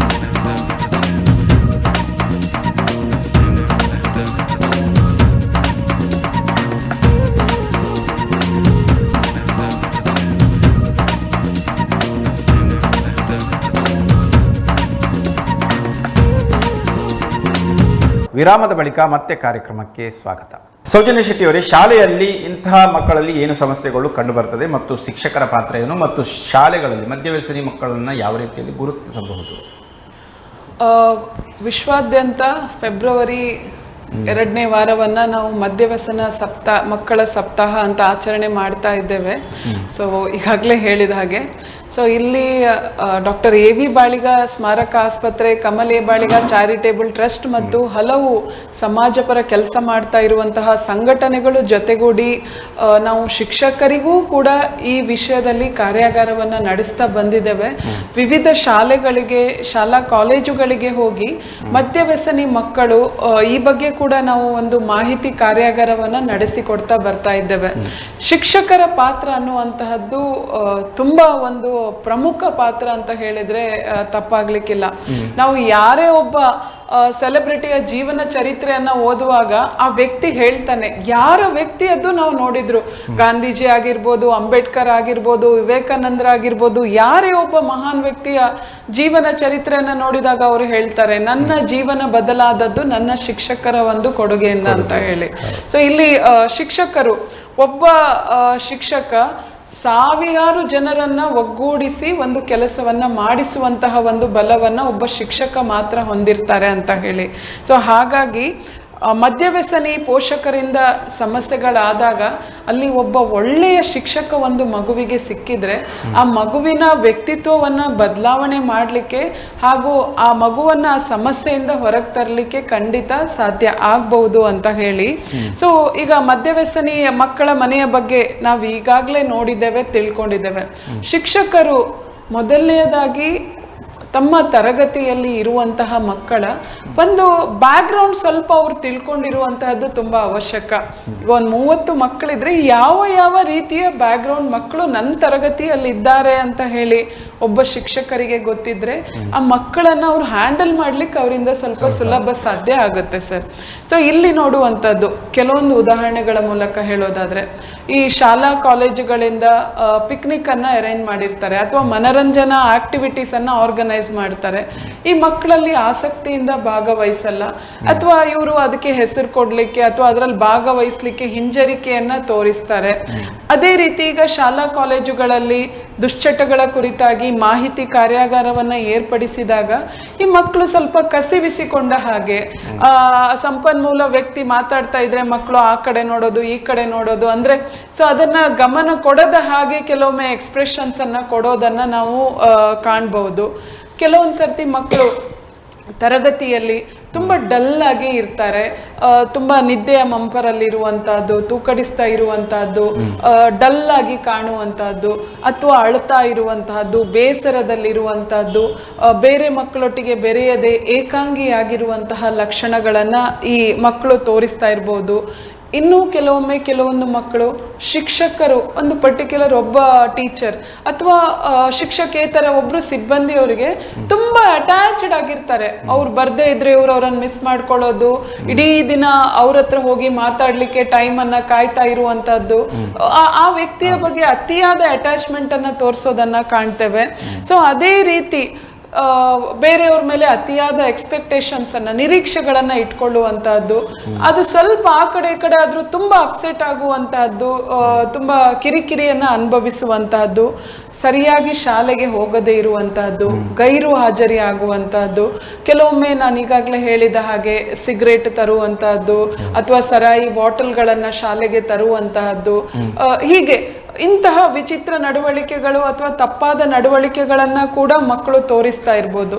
ಸೊ ಈ ನಡವಳಿಕೆಗಳನ್ನ ಕಂಡು ಬಂದಾಗ ಶಿಕ್ಷಕರು ಪೂರ್ವಾಗ್ರಹ ಪೀಡಿತರಾಗದೆ, ಸೊ ಈ ಮಗು ಹೀಗೆ, ಇವನ್ ಕತೆ ಇಷ್ಟೇ, ಸೊ ಇಂತಹ ನಿರ್ಧಾರಗಳನ್ನು ಅವರು ಆಲ್ರೆಡಿ ಬಯಾಸ್ಡ್ ಆದ್ರೆ ಆ ಮಗುವಿಗೆ ಒಂದು ಸರಿಯಾದ ನ್ಯಾಯವನ್ನ ಯಾರು ಒದಗಿಸಿಕೊಡ್ಲಿಕ್ಕಾಗಲ್ಲ. ಸೊ ಇವರು ಯಾವುದೇ ಪೂರ್ವಾಗ್ರಹ ಪೀಡಿತರಾಗದೆ ಅಂತಹ ಮಕ್ಕಳೊಟ್ಟಿಗೆ ಸಾಧ್ಯವಾದ್ರೆ ವೈಯಕ್ತಿಕವಾಗಿ ಸಮಾಲೋಚನೆ ನಡೆಸುವಂತಹದ್ದು ಅತಿ ಅವಶ್ಯಕ ಆಗಿರುತ್ತೆ. ಅವ್ರಿಗೆ ಏನ್ ಹೇಳ್ಬೇಕಂತ ಗೊತ್ತಾಗದೆ ಇದ್ರು ಆ ಮಗುವಿನೊಟ್ಟಿಗೆ ಕುತ್ಕೊಂಡು ಒಂದು 15 ನಿಮಿಷ ಅಥವಾ ಒಂದು 20 ನಿಮಿಷ ಸ್ಪೆಂಡ್ ಮಾಡುವಂತಹದ್ದು, ಆ ವೆಂಟಿಲೇಷನ್ ಹೇಳ್ತೇವೆ, ಏನ್ ನೋವಾಗ್ತಾ ಇದೆ ಅಂತ ಕೇಳಿಸ್ಕೊಂಡ್ರು ಕೂಡ ಆ ಮಗು ತುಂಬಾ ಆರಾಮದಾಯಕ ಫೀಲ್ ಮಾಡಬಹುದು. ಸೊ ಅದೇ ರೀತಿ ಮಕ್ಕಳಿಗೆ ಬೇರೆ ಬೇರೆ ಈ ದುಶ್ಚಟಗಳ ಕುರಿತಾಗಿ ಕಾರ್ಯಾಗಾರವನ್ನ ಶಾಲೆಯಲ್ಲಿ ಏರ್ಪಡಿಸುವಂತಹದ್ದು. ಈಗ ಮದ್ಯ ವ್ಯಸನ ಒಂದು ಕಾಯಿಲೆ, ಮದ್ಯ ವ್ಯಸನ ಅನ್ನುವಂತಹದ್ದು ತೊಂದರೆ ಆಗಿರ್ಬೋದು, ಆದ್ರೆ ಮದ್ಯ ವ್ಯಸನಿ ಕೆಟ್ಟ ವ್ಯಕ್ತಿ ಆಗಿರಲ್ಲ, ಅವನಿಗೆ ಇದು ಕಾಯಿಲೆಯಾಗಿದೆ.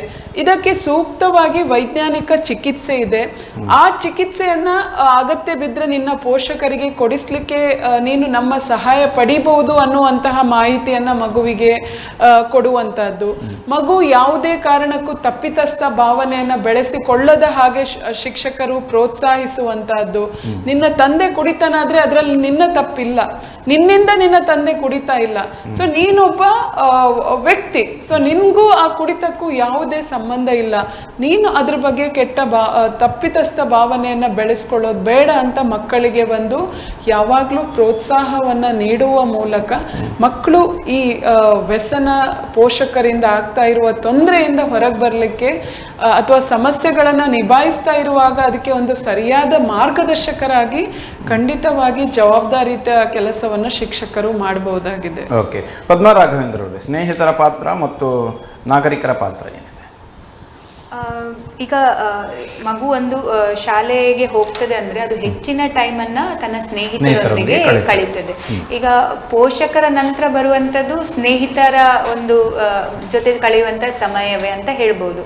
ಮಕ್ಕಳು ಹೆಚ್ಚಾಗಿ ಶಿಕ್ಷಕರೊಟ್ಟಿಗೆ ಅಥವಾ ಪೋಷಕರಿಗೆ ಹೇಳಲಿಕ್ಕೆ ಆಗದ ವಿಷಯವನ್ನ ಕೂಡ ಅವರು ಯಾರೊಟ್ಟಿಗೆ ಹಂಚ್ಕೊಳ್ತಾರೆ? ತಮ್ಮ ಸ್ನೇಹಿತರೊಟ್ಟಿಗೆ ಹಂಚ್ಕೊಳ್ತಾರೆ. ಸೊ ಸ್ನೇಹಿತ ವರ್ಗ ಅನ್ನುವಂಥದ್ದು ತುಂಬಾ ಪ್ರಾಮುಖ್ಯ ಆಗ್ತದೆ. ಸೊ ಒಂದು ಪಾಸಿಟಿವ್ ಸೆಟ್ ಆಫ್ ಫ್ರೆಂಡ್ಸ್ ಇದ್ರೆ ಅಥವಾ ಸ್ನೇಹಿತರಿದ್ರೆ ಖಂಡಿತ ಅವರಿಗೆ ಅವರ ಒಂದು ಬೆಳವಣಿಗೆಯಲ್ಲಿ, ಅವರ ಒಂದು ಭಾವನಾತ್ಮಕ ಸಮಸ್ಯೆಯನ್ನ ನಿಭಾಯಿಸುವಲ್ಲಿ ಹೆಲ್ಪ್ ಆಗ್ತದೆ. ಸೊ ಸ್ನೇಹಿತರಾಗಿ ಈ ಮಕ್ಕಳು ಹೇಗೆ ಅವರನ್ನ ನೋಡ್ಕೊಳ್ಬೇಕು ಅಂದ್ರೆ ಅವರಿಗೆ ಒಂದು ಕಿವಿ ಆಗ್ಬೇಕು. ಈಗ ಅವರಿಗೇನೋ ನೋವಿರ್ತದೆ, ಭಾವನಾತ್ಮಕ ಸಮಸ್ಯೆ ಇರ್ತದೆ, ಅದನ್ನ ಹೇಳ್ಕೊಳ್ಳುವಾಗ ಇವರು ಅದನ್ನ ಕೇಳಲಿಕ್ಕೆ ತಯಾರಾಗಿರ್ಬೇಕು ಸ್ನೇಹಿತರು. ಅದು ಅವರು ಮಾಡುವಂತಹ ದೊಡ್ಡ ಒಂದು ಅವರಿಗೆ ಏನು ಹೆಲ್ಪ್ ಅಂತ ಹೇಳ್ಬಹುದು. ಸೊ ಕೇಳುವಾಗನು ಕೂಡ ಒಂದು ಜಡ್ಜ್ಮೆಂಟಲ್ ಆಗದೆ ಇರುವಂಥದ್ದು, ನಿಮ್ಮ ಮನೆಯಲ್ಲಿ ಹೀಗೆಯಾ, ನಮ್ಮ ಮನೆಯಲ್ಲಿ ಹಾಗಿಲ್ಲ, ಆ ರೀತಿಯ ಕಂಪ್ಯಾರಿಸನ್ ಅನ್ನ ತರದೇ ಇದ್ರೆ ಆ ಮಕ್ಕಳಿಗೆ ಒಂದು ಸುಲಭವಾಗಿ ತಮ್ಮ ಫೀಲಿಂಗ್ಸ್ ಅನ್ನ ಹೇಳ್ಕೊಳ್ಳಿಕ್ಕೆ ಸಾಧ್ಯ ಆಗ್ತದೆ. ಸೊ ಆದಷ್ಟು ಈ ಸ್ನೇಹಿತರು ಏನ್ ಮಾಡ್ಬೇಕು ಅಂದ್ರೆ ಅವರಿಗೆ ಕಿವಿ ಆಗ್ಬೇಕು, ಅವರ ಮಾತುಗಳನ್ನ ಕೇಳಬೇಕು. ಎಷ್ಟೋ ಸಲ ಮಗುವಿಗೆ ತನ್ನ ಭಾವನೆಗಳನ್ನ ಹೇಳ್ಕೊಂಡಾಗ ಮೇಡಮ್ ಹೇಳಿದ್ರು ವೆಂಟಿಲೇಷನ್ ಅಂತ. ವೆಂಟಿಲೇಷನ್ ಅಂದ್ರೆ ತನ್ನ ಮನಸ್ಸಿನ ದುಗುಡವನ್ನ, ಬೇಸರವನ್ನ ಒಂದು ಯಾರತ್ರ ಆದ್ರೂ ಒಂದು ಪ್ರೀತಿ ಪಾತ್ರರಲ್ಲಿ ಹೇಳ್ಕೊಂಡಾಗ ಮನಸ್ಸು ಹಗುರ ಆಗ್ತದೆ. A problem shared is a problem halved, a problem kept in mind is a problem doubled ಅಂತ ಹೇಳ್ತೇವೆ. ಸೊ ಮನಸ್ಸಿನಲ್ಲಿ ಇದನ್ನ ಹೇಳ್ಕೊಂಡಾಗ ಅವರಿಗೆ ಹಗುರ ಅನಿಸ್ತದೆ. ಅದನ್ನ ಖಂಡಿತ ಸ್ನೇಹಿತರು ಅವರಿಗೆ ಒಂದು ಅಪೂರಕವಾದ ವಾತಾವರಣನ ಕೊಡಬಹುದು. ಸೊ ಅದೇ ರೀತಿ ಅದನ್ನ ಗೌಪ್ಯವಾಗಿ ಇಟ್ಕೊಳ್ಬೇಕಾಗತ್ತೆ ಕೆಲವೊಂದು ವಿಷಯಗಳನ್ನ. ಸೊ ಅವ್ನು ನನ್ನ ಹತ್ರ ನಿನ್ನೆ ಹೀಗೆ ಹೇಳ್ತಾ ಇದ್ದ, ಅವರ ತಂದೆ ಹೀಗಂತೆ, ಅಲ್ಲಿ ಕುಡಿದು ಬಿದ್ದಿದ್ರಂತೆ, ಅದನ್ನ ಇನ್ನೊಬ್ರ ಹತ್ರ ಹೇಳಿದಾಗ ಆ ಮಗುವಿಗೆ ಆ ವಿಷಯ ಹೋಯ್ತು ಅಂದ್ರೆ ಮತ್ತೆ ಆ ಸ್ನೇಹಿತರನ್ನ ಕೂಡ ನಂಬಲಿಕ್ಕೆ ಆಗುದಿಲ್ಲ.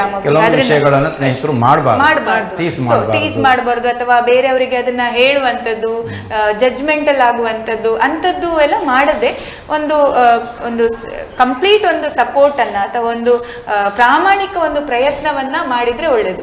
ಅದೇ ರೀತಿ ಈಗ ಸ್ಕೂಲಲ್ಲಿ ಟೀಚರ್ಸ್ ಕೆಲವರು ಅವ್ರಿಗೆ ಗೊತ್ತಿರುವುದಿಲ್ಲ, ತುಂಬಾ ಮಕ್ಕಳು ಇರ್ತಾರೆ. ಈಗ ಮೇಡಮ್ ಹೇಳಿದ್ರು ಒಂದು 30 ಜನ ಇದ್ರೆ ಅವರ ಒಂದು ಬ್ಯಾಕ್ ಗ್ರೌಂಡ್ ಅನ್ನ ಗಮನಿಸಿ ಅಂತ. ಕೆಲವೊಂದು ಸಲ ಅವರಿಗೆ ತುಂಬಾ ಕೆಲಸದ ಒತ್ತಡ ಇರೋದ್ರಿಂದ ಕೆಲವೊಂದು ಮಕ್ಕಳ ಒಂದು ಪರಿಸ್ಥಿತಿ ಗೊತ್ತಾಗದೆ ಹೋಗ್ಬೋದು. ಸೊ ಗೊತ್ತಾಗದೆ ಬೈಯುವಂಥದ್ದ, ಟೀಕೆ ಮಾಡುವಂಥದ್ದ, ಪದೇ ಪದೇ ಏನಾದ್ರೂ ಒಂದು ವಿಷಯ ಹೇಳಿ ಆ ಮಗುವಿಗೆ ಮನಸ್ಸಿಗೆ ನೋವಾಗುವಂಥದ್ದ ಅನುಭವ ಆಗ್ತಾ ಇರ್ಬೋದು. ಆ ಸಂದರ್ಭದಲ್ಲಿ ಈ ಮಕ್ಕಳು ಯಾರು ಸ್ನೇಹಿತರು ಇರ್ತಾರೆ ಅವರಿಗೆ ಅವರ ಮನೆಯ ಪರಿಸ್ಥಿತಿ ಅಥವಾ ಆ ಮಗುವಿನ ಪರಿಸ್ಥಿತಿ ಗೊತ್ತಿರೋದ್ರಿಂದ ಸೂಕ್ಷ್ಮವಾಗಿ ಶಿಕ್ಷಕರಿಗೆ ಹೇಳಿದಾಗ ಏನಾಗುತ್ತೆ, ಶಿಕ್ಷಕರು ಅದನ್ನ ಗಮನಿಸಿಕೊಂಡು ಚೇಂಜಸ್ ಮಾಡಿಕೊಳ್ಳುವಂತಹ ಸಾಧ್ಯತೆ ಇರ್ತದೆ. ಸೊ ಆ ರೀತಿ ಕೂಡ ಏನು ಒಂದು ಸ್ನೇಹಿತರು ತಮ್ಮ ರೋಲನ್ನು ಮಾಡ್ಬೋದು. ಅಥವಾ ಮಗುವಿಗೆ ತುಂಬಾ ದುಃಖ ಆಗ್ತದೆ, ಬೇಜಾರಾಗ್ತದೆ, ಅಥವಾ ಆತ್ಮಹತ್ಯೆ ಯೋಚನೆ ಇದೆ, ಅದನ್ನ ಸ್ನೇಹಿತರಲ್ಲಿ ಶೇರ್ ಮಾಡ್ಕೊಳ್ತು ಅಂದ್ರೆ ಅದನ್ನ ಗೌಪ್ಯವಾಗಿ ಇಟ್ಕೋಬಾರ್ದು. ಯಾವುದನ್ನ ಗೌಪ್ಯವಾಗಿ ಇಟ್ಕೊಳ್ಬೇಕು ಅಂದ್ರೆ ಅವರ ಒಂದು ಭಾವನೆಗೆ ಧಕ್ಕೆ ಬರುವಂತ ವಿಷಯಗಳನ್ನು ಇಟ್ಕೋಬಹುದು. ಆದ್ರೆ ಅವರ ಜೀವಕ್ಕೆ ಅಪಾಯ ಆಗುವಂತ ವಿಷಯ ಇದ್ರೆ, ಈಗ ಆತ್ಮಹತ್ಯೆ ಬಗ್ಗೆ ಮಾತಾಡ್ತದೆ, ನಂಗೆ ಸಾಯ್ಬೇಕನ್ನಿಸ್ತದೆ, ನಂಗೆ ಏನಾದ್ರೂ ಮಾಡ್ಕೋಬೇಕು ಅನಿಸ್ತದೆ ಅಂತಿದ್ರೆ ಅದನ್ನ ಗುರುಗಳ ಗಮನಕ್ಕೆ ಅಥವಾ ತಾಯಿ ತುಂಬಾ ಒಂದು ಕ್ಲೋಸ್ ಇದ್ರೆ ಅವರ ತಾಯಿ ಹತ್ರ ಹೇಳುವಂಥದ್ದು ಮಾಡಿದ್ರೆ ಅವರನ್ನ ಅಪಾಯದಿಂದ ನಾವು ದೂರ ಮಾಡ್ಬೋದು. ಹೀಗೆ ಸ್ನೇಹಿತರು ತುಂಬಾ ಒಂದು ಒಳ್ಳೆ ರೀತಿಯಲ್ಲಿ ಅವರಿಗೆ ಒಂದು ಸಪೋರ್ಟ್ ಅನ್ನ ಮಾಡ್ಬೋದು. ಈಗ ನಾಗರಿಕರಾಗಿ ಏನಂದ್ರೆ ನಮ್ಗೆ ಗೊತ್ತಿರ್ಬೇಕು ಇದೊಂದು ವ್ಯಸನ, ಆ ವ್ಯಸನಕ್ಕೆ ಚಿಕಿತ್ಸೆ ಇದೆ. ಅದು ಆ ವ್ಯಕ್ತಿ, ಮೇಡಮ್ ಹೇಳಿದಾಗೆ ವ್ಯಕ್ತಿ ಕೆಟ್ಟವನಲ್ಲ, ಆ ವ್ಯಸನ ಕೆಟ್ಟದು. ಆ ವ್ಯಸನ ದೂರ ಆಗ್ಬೇಕಂದ್ರೆ ಅವರಿಗೆ ಚಿಕಿತ್ಸೆ ಅಥವಾ ಒಂದು ಸರಿಯಾದ ಒಂದು ಸಪೋರ್ಟ್ ಸಿಕ್ಕಿದ್ರೆ ಖಂಡಿತ ಅವರು ಅದರಿಂದ ಹೊರಗೆ ಬರಲಿಕ್ಕೆ ಸಾಧ್ಯ ಆಗ್ತದೆ. ಸೊ ನಾಗರಿಕರಲ್ಲಿ ಈ ಅವೇರ್ನೆಸ್ ಬೆಳಿಬೇಕು, ಜಾಗೃತಿ ಬೆಳಿಬೇಕು. ಸೊ ಏನೋ ಒಂದು ಕಳಂಕಿತವಾಗಿ ಮಾತಾಡುವಂಥದ್ದು ಅಥವಾ ಸುಮ್ಮನೆ ಅವನು ಬೇಜವಾಬ್ದಾರಿಯಿಂದ ಮಾಡ್ತಾನೆ ಅಥವಾ ಅವರ ಮನೆ ಪರಿಸ್ಥಿತಿಯೇ ಹಾಗೆ ಎಲ್ಲರೂ ಒಂದೇ, ಈ ರೀತಿಯನ್ನ ಮಾತಾಡೋದಲ್ಲಿ ಬಿಟ್ಟು ಒಂದು ಮಗುವಿಗೆ ಒಬ್ಬ ವ್ಯಕ್ತಿ ಒಂದು ಕಿವಿ ಆದ್ರೆ ಅಥವಾ ಆ ಮಗುವಿನ ಜೀವನದಲ್ಲಿ ಏನ್ ನಡೀತಾ ಇದೆ, ನಾನೊಂದು ಏನು ಪಾಸಿಟಿವ್ ಚೇಂಜ್ ತರ್ಬೋದು ಅಂತ ಒಬ್ರು ವ್ಯಕ್ತಿ ನಾಗರಿಕರಾಗಿ ಒಂದು ಥಿಂಕ್ ಮಾಡಿದ್ರೆ ಖಂಡಿತ ಹೆಲ್ಪ್ ಆಗ್ತದೆ.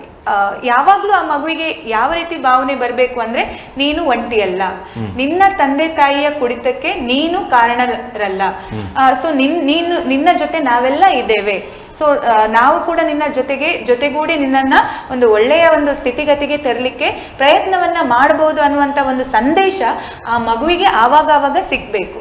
ಸೊ ಆ ರೀತಿ ಆದಾಗ ಏನಾಗುತ್ತೆ, ಆ ಮಗು ಒಂದು ಭಾವನಾತ್ಮಕವಾಗಿ ಅಥವಾ ಒಂದು ವರ್ತನ ಸಮಸ್ಯೆಗಳನ್ನ ಬೆಳೆಸ್ಕೊಳ್ಳದೆ ಉತ್ತಮವಾಗಿ ಒಳ್ಳೆಯ ವ್ಯಕ್ತಿತ್ವವನ್ನು ಹೊಂದಿ ಬೆಳಿಲಿಕ್ಕೆ ಸಾಧ್ಯ ಆಗ್ತದೆ ಅನ್ನುವಂಥದ್ದನ್ನ ಹೇಳಿ ಜವಾಬ್ದಾರಿಯುತ ನಾಗರಿಕರಾಗಿ ಶಾಲೆಗೂ ಕೂಡ ವಿಷಯವನ್ನ ಮುಟ್ಟಿಸುವಂತ ಪ್ರಯತ್ನವನ್ನ ಮಾಡಬಹುದು.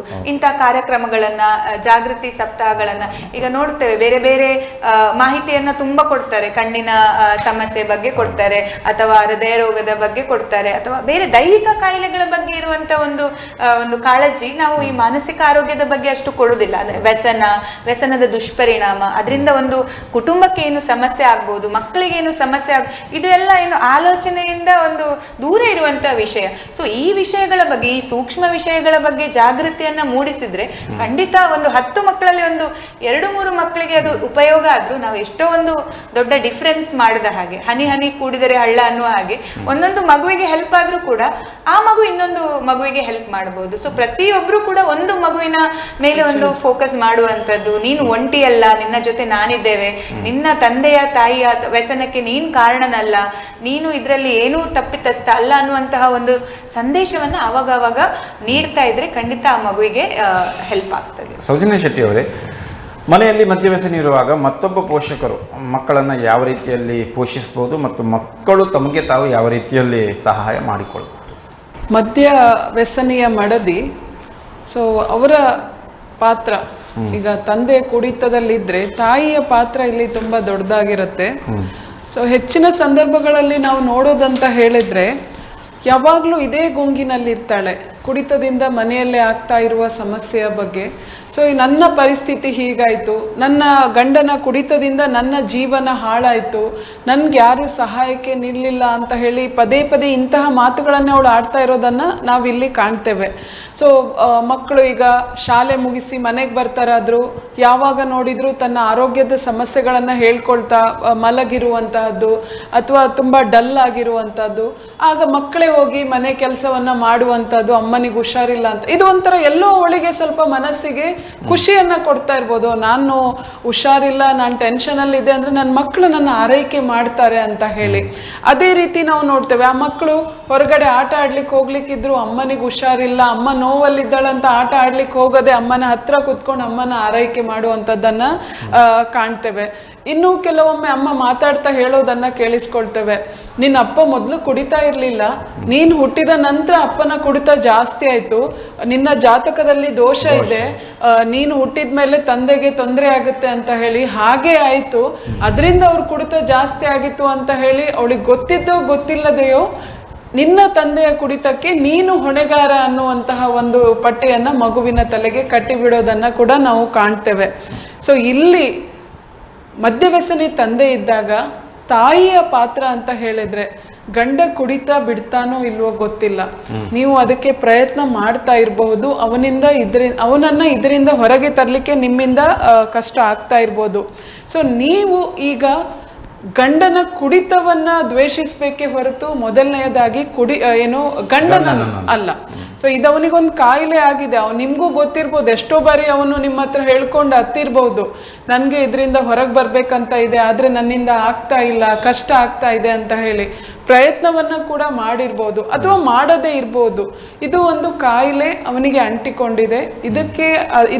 ಇದು ಒಂದ್ ಕಡೆ ನಡೀತಾ ಇದ್ರೆ ನಡೆದು ಹೋದ ಬೇಸರದ ಘಟನೆಗಳನ್ನ ಪ್ರತಿ ಬಾರಿ, ಈಗ ಒಂದು ಗಾಯ ಆದ್ರೆ ಅದನ್ನ ಕೆದಕಿ ಅದು ದೊಡ್ಡದಾಗ್ಲಿಕ್ಕೆ ನಾವೇ ಕಾರಣ ಆಗ್ತೇವೆ ಅನ್ನೋ ಹಾಗೆ ಜೀವನದಲ್ಲಿ ಆ ಕುಡಿತದಿಂದ ಹಲವಾರು ಕೆಟ್ಟ ಘಟನೆಗಳು ನಡೆದಿರ್ಬಹುದು, ಬೇಸರ ತರುವಂತಹ ಸನ್ನಿವೇಶಗಳು ಸಂಸಾರದಲ್ಲಿ ಸಂಭವಿಸಿರ್ಬೋದು. ಅದನ್ನೇ ಹಿಡ್ಕೊಂಡು ಯಾವಾಗ್ಲೂ ಅದನ್ನೇ ನೆನ್ಪು ಮಾಡ್ಕೊಳ್ತಾ ನೋವನ್ನ ಅನುಭವಿಸ್ತಾ ಇದ್ರೆ ನಾವು ಪ್ರೆಸೆಂಟ್ ಅನ್ನ ಹಾಳು ಮಾಡ್ಕೊಳ್ತೇವೆ, ನಾವು ಈಗನ್ನ ಅನುಭವಿಸ್ಲಿಕ್ಕೆ ಆಗಲ್ಲ. ಇದರಿಂದ ಹೆಚ್ಚಾಗಿ ತೊಂದರೆಗೆ ಒಳಗಾಗುವವರು ನಮ್ಮ ಮಕ್ಕಳಾಗಿರ್ತಾರೆ. ಇಲ್ಲಿ ಮದ್ಯವ್ಯಸನಿಯ ಮಡದಿಯ ಮುಖ್ಯ ಪಾತ್ರ ಅಂತ ಹೇಳಿದ್ರೆ, ನನ್ನ ಜೀವನದಲ್ಲಿ ನನ್ನ ಗಂಡ ಡ್ರಿಂಕ್ಸ್ ಮಾಡ್ತಾರೆ, ಆದ್ರೆ ಇದರ ಎಫೆಕ್ಟ್ ನನ್ನ ಮಕ್ಕಳಿಗಾಗುವ ಹಾಗೆ ಆಗ್ಬಾರ್ದು. ಸೊ ನಾನು ಇದಕ್ಕೇನೆಲ್ಲ ಬದಲಾವಣೆಗಳನ್ನ ಮಾಡ್ಕೋಬೇಕು? ಮೊದಲನೆಯದಾಗಿ ನನ್ನ ಸಹ ಅವಲಂಬನೆಯ ಜೀವನದ ಬಗ್ಗೆ ನನಗೆ ಸ್ವಲ್ಪ ಅರಿವಿರ್ಬೇಕು, ನಾನೇನ್ ತಪ್ಪುಗಳನ್ನ ಮಾಡ್ತಾ ಇದ್ದೇನೆ. ಸೊ ಈಗಾಗಲೇ ನಾವು ಸಹ ಅವಲಂಬನೆಯ ಬಗ್ಗೆ ಮಾತಾಡಿದ್ದೇವೆ. ಇಂತಹ ನಡವಳಿಕೆ ನನ್ನಲ್ಲಿ ಇದೆಯಾ ಅಂತ ಹೇಳಿ ನನ್ನನ್ನು ನಾನು ವಿಮರ್ಶೆ ಮಾಡಿಕೊಳ್ಳುವಂತಹದ್ದು ಅವಶ್ಯಕ. ನಂತರ ಈಗ ಮನೆಯಲ್ಲಿ ಗಂಡ ದಿನಾಲು ಸಂಜೆ ಒಂದು 7 ಗಂಟೆ 7:30 8 ಗಂಟೆ 9 ಗಂಟೆ ಈಗ ಒಂದು ಕುಡಿದು ಬರುವಂತ ಒಂದು ಸಮಯ ಅನ್ನೋದು ಮನೆ ಮಂದಿಗೆಲ್ಲ ಗೊತ್ತಿರುತ್ತೆ. ಅವನು ಬಂದ್ಮೇಲೆ ಗಲಾಟೆ ಮಾಡಕ್ ಶುರು ಮಾಡ್ತಾನೆ, ಮಕ್ಕಳ ಪುಸ್ತಕ ತೆಗೆದು ಬಿಸಾಡ್ತಾನೆ, ಓದ್ಲಿಕ್ಕೆ ಅವಕಾಶ ಇಲ್ಲ, ಮಕ್ಕಳಿಗೆ ಊಟ ಮಾಡಕ್ ಅವಕಾಶ ಇಲ್ಲ. ಅವನು 8:30 9 ಗಂಟೆಗೆ ಮನೆಗೆ ಬರ್ತಾನೆ. ಅದಕ್ಕಿಂತ ಮುಂಚೆ ನನ್ನ ಮಕ್ಕಳ ಪುಸ್ತಕ ಓದಿ ಆಗಿರ್ಬೇಕು, ಅದಕ್ಕಿಂತ ಮುಂಚೆ ನನ್ನ ಮಕ್ಕಳು ಚಂದ ಮಾಡಿ 2 ಊಟ ಮಾಡಿರ್ಬೇಕು. ಆ ಕೆಲಸವನ್ನ ನಾನು ನೋಡ್ಕೊಳ್ತೇನೆ. ಸೊ ನನ್ನ ಮಕ್ಕಳ ಊಟ, ಅವರ ಆಟ ಅಥವಾ ಅವರ ಪಾಠ, ಇದಕ್ಕೆ ನಾನು ಈ ಕುಡಿತದಿಂದ ಆಗುವಂತ ಹಾನಿಯನ್ನ ನಾನು ಯಾವ ಮಟ್ಟದಲ್ಲಿ ಅದನ್ನ ತಡಿಬಹುದು ಅನ್ನೋದ್ರ ಬಗ್ಗೆ ಅವಳು ತನ್ನ ಸಂಸಾರಕ್ಕೆ ತಕ್ಕಂತಹ ಪ್ಲಾನ್ ಅನ್ನ ಮಹಿಳೆಯಾದವಳು ತಾನು ಮಾಡ್ಕೋಬೇಕಾಗತ್ತೆ. ಇನ್ನೊಂದು ಹಣಕಾಸಿನ ನಿರ್ವಹಣೆ. ಮೇಯಲ್ಲಿ ಫೀಸ್ ಕಟ್ಲಿಕ್ಕೆ ಬರುತ್ತೆ, ಜೂನಲ್ಲಿ ಶಾಲೆ ಓಪನ್ ಆಗುತ್ತೆ, ಇದೆಲ್ಲ ಗೊತ್ತಿರುವಂಥದ್ದು. ಯಾವುದೋ ಒಂದು SHG ಗ್ರೂಪಲ್ಲಿ ಸಾಲ ಮಾಡ್ಕೊಂಡಿರ್ತಾರೆ, ಅದರ ದುಡ್ಡು ಕಟ್ಲಿಕ್ಕೆ ಬರುತ್ತೆ, ಒಡವೆ ಅಡವಿಟ್ಟಿರ್ತಾರೆ, ಅದಕ್ಕೆ ದುಡ್ಡು ಬೇಕು, ಹೀಗೆ ನಮ್ದೆಲ್ಲರದ್ದು ಜೀವನದೊಂದು ಇರುತ್ತೆ. ಸೊ ಈಗ ಮೊದಲೇ ಇದಕ್ಕೆ ತಕ್ಕಂತಹ ಪ್ಲ್ಯಾನ್ಗಳನ್ನ ಮಾಡ್ಕೊಂಡು ಹೋಗುವಂಥದ್ದು, ಸ್ವಲ್ಪ ಫೀಸಿಗಂತ ಉಳಿತಾಯ ಮಾಡೋದ, ನನ್ನ ದಿನಸಿ ಖರ್ಚಿಗೆ ನಾನು ಇಷ್ಟು ದುಡ್ಡಲ್ಲೇ ಕಳಿಬೇಕು.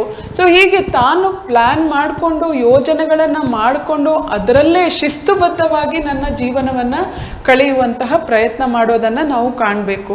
ಹಾಗೆಯೇ ಹೆಚ್ಚಿನವರು ಏನು ಮಾಡ್ತಾರೆ ಅಂತ ಹೇಳಿದರೆ, ನನ್ನ ಮನೆಯಲ್ಲಿ ಗಂಡ ಡ್ರಿಂಕ್ಸ್ ಮಾಡ್ತಾನೆ, ಸೊ ನಾನು ನನ್ನ ಮಗುವನ್ನು ನನ್ನ ಅಣ್ಣನ ಮನೆಯಲ್ಲಿ ಬಿಡ್ತೇನೆ, ಅಕ್ಕನ ಮನೆಯಲ್ಲಿ ಬಿಡ್ತೇನೆ, ನೆಂಟರಿಷ್ಟ್ರ ಮನೆಯಲ್ಲಿ ನಾನು ಶಾಲೆಗೆ ಕಳಿಸ್ತೇನೆ ಅಂತ.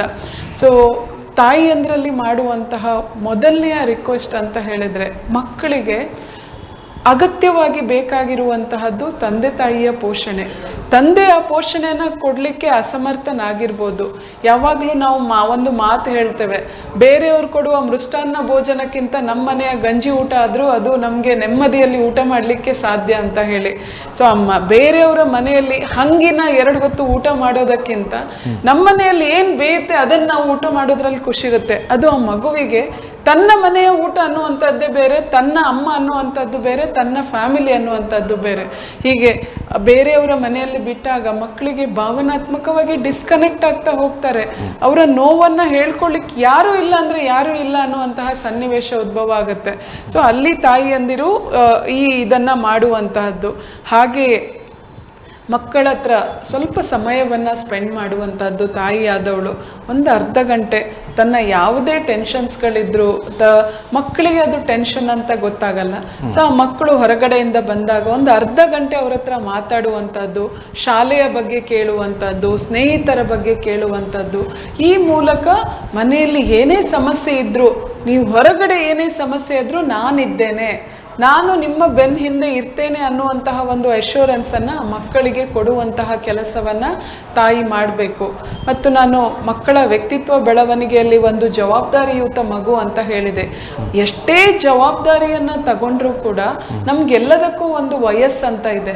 ಸಣ್ಣ ಮಗುವಾಗಿದ್ದಾಗ ನಾನು ಏನು ಮಾಡ್ತೇನೆ, ಪ್ರಾಥಮಿಕ ಶಾಲಾ ಹಂತದಲ್ಲಿ ನಂದು ಏನಿರುತ್ತೆ, ಒಂದು ಹೈಸ್ಕೂಲಲ್ಲಿ ಏನು, ಕಾಲೇಜ್, ನಮಗೆ ಪ್ರತಿಯೊಂದು ವಯಸ್ಸಿಗೆ ತಕ್ಕ ಜವಾಬ್ದಾರಿಗಳಂತ ಬೆಳೀತಾ ಹೋಗುತ್ತೆ. ಮಗುವನ್ನು ತಾಯಿ ಯಾವುದೇ ಕಾರಣಕ್ಕೂ ನನ್ಗೆ ಹುಷಾರಿಲ್ಲ, ನಾನು ಟೆನ್ಷನಲ್ಲಿದ್ದೇನಂತ ಮಗು ಸಣ್ಣ ಮಕ್ಕಳಿಗೆ ಸ್ನಾನ ಮಾಡಿಸೋದ, ಅಡುಗೆ ಮಾಡೋದ, ತಂದೆಯ ರಜೆ ಸಿಕ್ಕಾಗ ಹೋಗಿ ಕೆಲಸ ಮಾಡಿ ದುಡ್ಡು ಸಂಪಾದನೆ ಮಾಡೋದ, ಇದು ನಮಗೆ ಗೊತ್ತಿದ್ದು ನನ್ನ ಮಗುವಿನ ಒಂದು ಆ ಬಾಲ್ಯವನ್ನು ನಾನು ಕಿತ್ಕೊಂಡ ಹಾಗೆ. ಯಾವುದೇ ಕಾರಣಕ್ಕೂ ನನ್ನಿಂದ ಅದನ್ನು ಎಷ್ಟು ತಡಿಲಿಕ್ಕಾಗತ್ತೆ, ನನ್ನ ಮಗುವಿಗೆ ನಾನು ಅದರ ಒಂದು ಹಕ್ಕುದಾಯಕ ಬಾಲ್ಯತನವನ್ನು ನಾನು ಹೇಗೆ ಕೊಡ್ಬೋದು ಅಂತ ಹೇಳಿ ಆ ತಾಯಿ ಆಲೋಚನೆ ಮಾಡಬೇಕಾಗತ್ತೆ. ಹೀಗೆ ಸಣ್ಣ ಪುಟ್ಟ ತಮ್ಮ ಜೀವನದಲ್ಲಿ ಮಾಡಿಕೊಳ್ಳುವ ಬದಲಾವಣೆಗಳ ಮೂಲಕ ಖಂಡಿತವಾಗಿ ಒಬ್ಬ ಮದ್ಯವ್ಯಸನಿ ಮನೆಯಲ್ಲಿದ್ದರೂ ಇನ್ನೊಂದು ಪೋಷಕರು ಮಗುವಿನ ಜವಾಬ್ದಾರಿಯನ್ನು ಯೋಚನೆ ಮಾಡಿ ನಿಯಮಿತವಾಗಿ ಕೆಲವೊಂದು ಶಿಸ್ತನ್ನು ಅಳವಡಿಸಿಕೊಂಡು ನಿರ್ವಹಿಸಲಿಕ್ಕೆ ಖಂಡಿತ ಸಾಧ್ಯ ಆಗುತ್ತೆ ಸರ್. ಓಕೆ, ಮಕ್ಕಳು ತಮಗೆ ತಾವು ಯಾವ ರೀತಿಯಲ್ಲಿ ಸಹಾಯ ಮಾಡಿಕೊಳ್ಳಬಹುದು? ಮೊದಲನೆಯದಾಗಿ ನಾನು ಮಕ್ಕಳ ಸ್ವಸಹಾಯದ ಬಗ್ಗೆ ಮಾತಾಡೋದಾದ್ರೆ ಆಲ್ ಎನನ್ ಅನ್ನುವಂತಹ ಒಂದು ಗುಂಪಿನ ಬಗ್ಗೆ ಹೇಳಲಿಕ್ಕೆ ಇಷ್ಟಪಡ್ತೇನೆ. ಈಗ ಮದ್ಯವ್ಯಸನಿಗಳಿಗಾಗಿಯೇ ಮದ್ಯವ್ಯಸನದಿಂದ ಹೊರಗೆ ಬರ್ಲಿಕ್ಕೆ ಅವರನ್ನ ಪ್ರೋತ್ಸಾಹ ಮಾಡ್ಲಿಕ್ಕೆ ಅಂತ ಹೇಳಿ ಆಲ್ಕೋಹಾಲಿಕ್ ಅನಾನಿಮಸ್ ಅಂತ ಕರಿತೇವೆ, ಅನಾಮಿಕ ಅಮಲಿಗಳು ಅಂತ. ಅಂದ್ರೆ ವ್ಯಸನ ಇದ್ದವರು ವ್ಯಸನದಿಂದ ಹೊರಗೆ ಬಂದ್ಮೇಲೆ ವ್ಯಸನದಲ್ಲಿದ್ದಾಗ ಏನು ತೊಂದರೆಯನ್ನು ಅನುಭವಿಸ್ತಾ ಇದ್ರು, ಹೊರಗೆ ಬಂದ ಮೇಲೆ ಅವರ ಜೀವನದಲ್ಲಿ ಏನು ಬದಲಾವಣೆ ಆಯ್ತಂತ ಅವರ ಹಾಗೆ ಹಲವಾರು ವ್ಯಸನಿಗಳಿಗೆ ತಮ್ಮ ಜೀವನದ ವಿಷಯಗಳನ್ನು ಹೇಳ್ತಾ ಅವರು ಕುಡಿತದಿಂದ ಹೊರಗೆ ಬರುವಂತಹ ಸಹಾಯವನ್ನ ಮಾಡ್ತಾರೆ.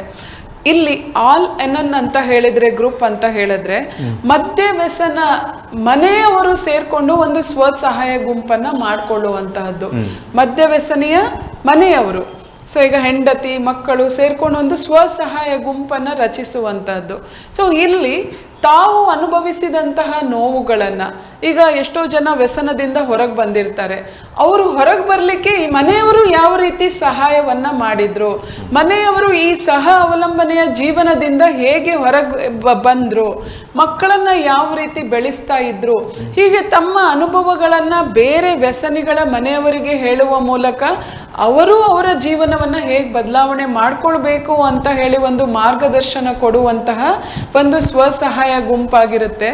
ಇದರಿಂದ ಆ ಹೆಂಡತಿ ಆಗಿರ್ಬೋದು, ಮಕ್ಕಳಾಗಿರ್ಬೋದು, ಅಥವಾ ಇತರೆ ಫ್ಯಾಮಿಲಿ ಮೆಂಬರ್ಸಿಗೆ ಏನು ಅನ್ಸಕ್ಕೆ ಶುರು ಆಗುತ್ತೆ ಅಂದರೆ, ಸಮಾಜದಲ್ಲಿ ನಾನು ಒಬ್ಬನೇ ಈ ಸಮಸ್ಯೆಯಿಂದ ಬಳಲ್ತಾ ಇಲ್ಲ, ನಮ್ಮ ಮನೆಯಲ್ಲಿ ಮಾತ್ರ ಈ ದುಗುಡಗಳು ಇರೋದಲ್ಲ, ನನ್ನ ಹಾಗೆ ಇಷ್ಟೊಂದು ಜನ ಇದರಲ್ಲಿದ್ದಾರೆ, ಅವರೆಲ್ಲ ಎಫರ್ಟ್ ಹಾಕಿ ಹೊರಗೆ ಬರುವಂತಹ ಪ್ರಯತ್ನವನ್ನ ಮಾಡಿದ್ದಾರೆ.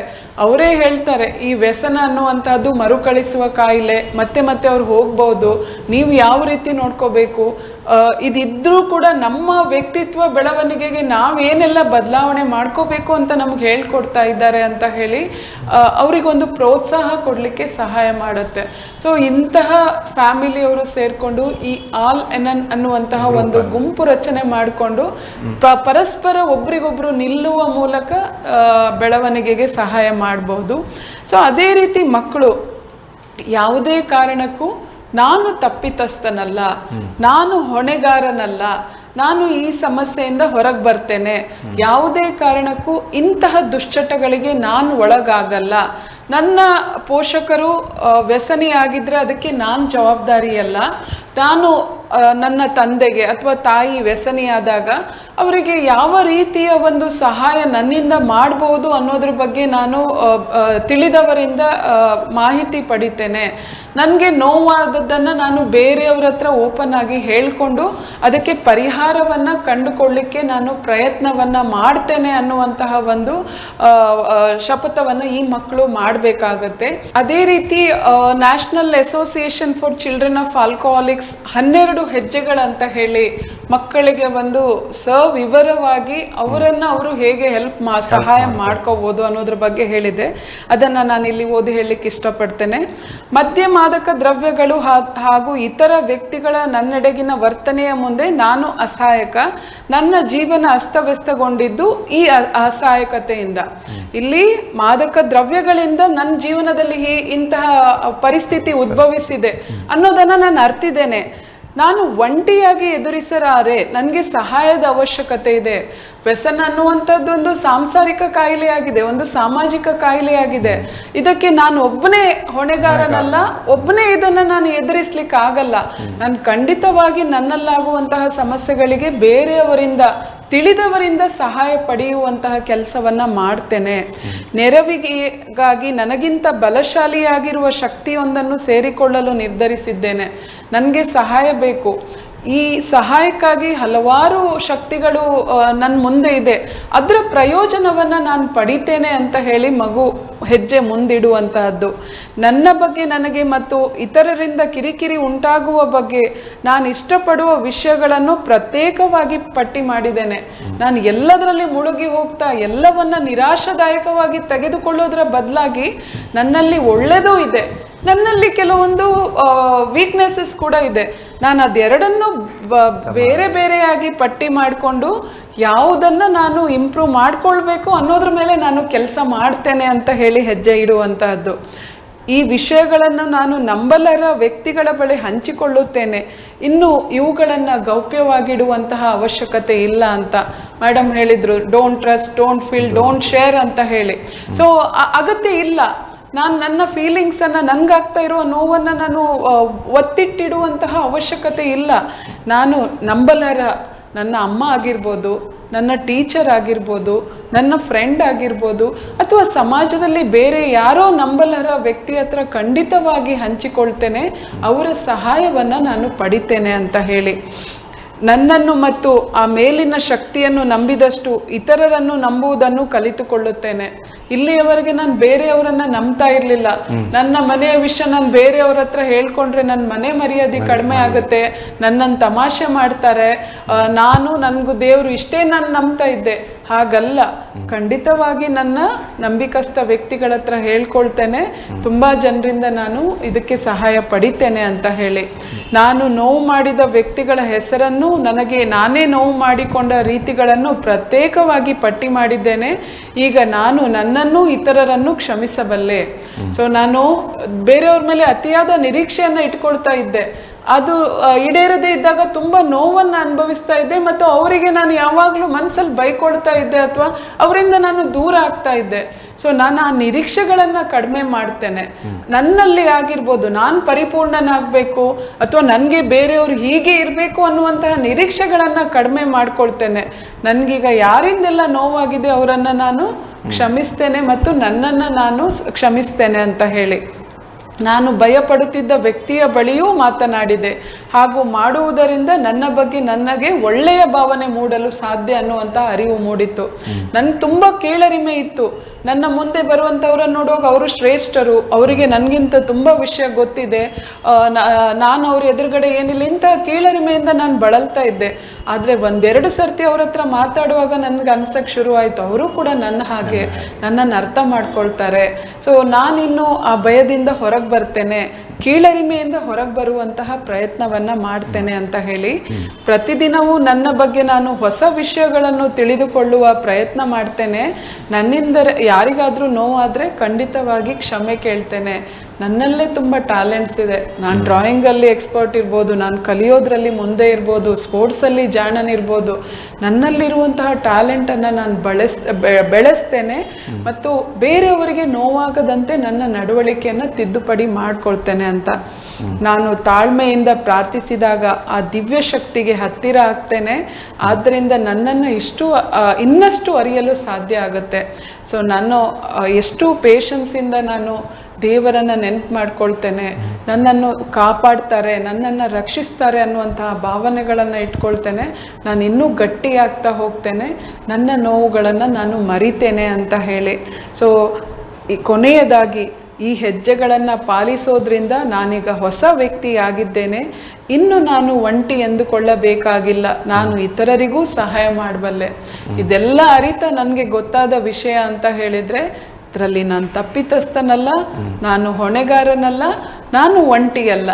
ನಾನು ನನಗೂ ಸಹಾಯ ಮಾಡ್ಕೊಳ್ತೇನೆ, ಬೇರೆಯವರಿಗೂ ನಾನು ಸಹಾಯ ಮಾಡ್ತೇನೆ ಅನ್ನುವ ಮೂಲಕ ಸ್ವಸಹಾಯವನ್ನು ಮಾಡಿಕೊಂಡು ಈ ನೋವಿನಿಂದ ಹೊರಗೆ ಬರುವಂತಹ ಪ್ರಯತ್ನವನ್ನು ಪ್ರತಿಯೊಂದು ಮದ್ಯವ್ಯಸನಿ ಮನೆಯಲ್ಲಿ ಬೆಳೀತಾ ಇರುವಂತಹ ಮಗು ಮಾಡಬೇಕಾಗಿದೆ. ಸದೃಢನಾಗ್ತೇನೆ, ಸಬಲನಾಗ್ತೇನೆ ಅನ್ನುವಂಥ ಸಂಕಲ್ಪದೊಂದಿಗೆ ಮುಂದುವರಿದು ಜೀವನವನ್ನು ಮಾಡ್ತೇನೆ, ನೆಮ್ಮದಿಯ ಜೀವನವನ್ನು ನಡೆಸ್ತೇನೆ ಅನ್ನುವಂಥದ್ದು ಒಂದು ರೀತಿಯ ಒಂದು ರೆಸಲ್ಯೂಷನ್ ಆಗಿ ಅವರು ಸಂಕಲ್ಪ ಮಾಡ್ಕೊಳ್ತಾರೆ.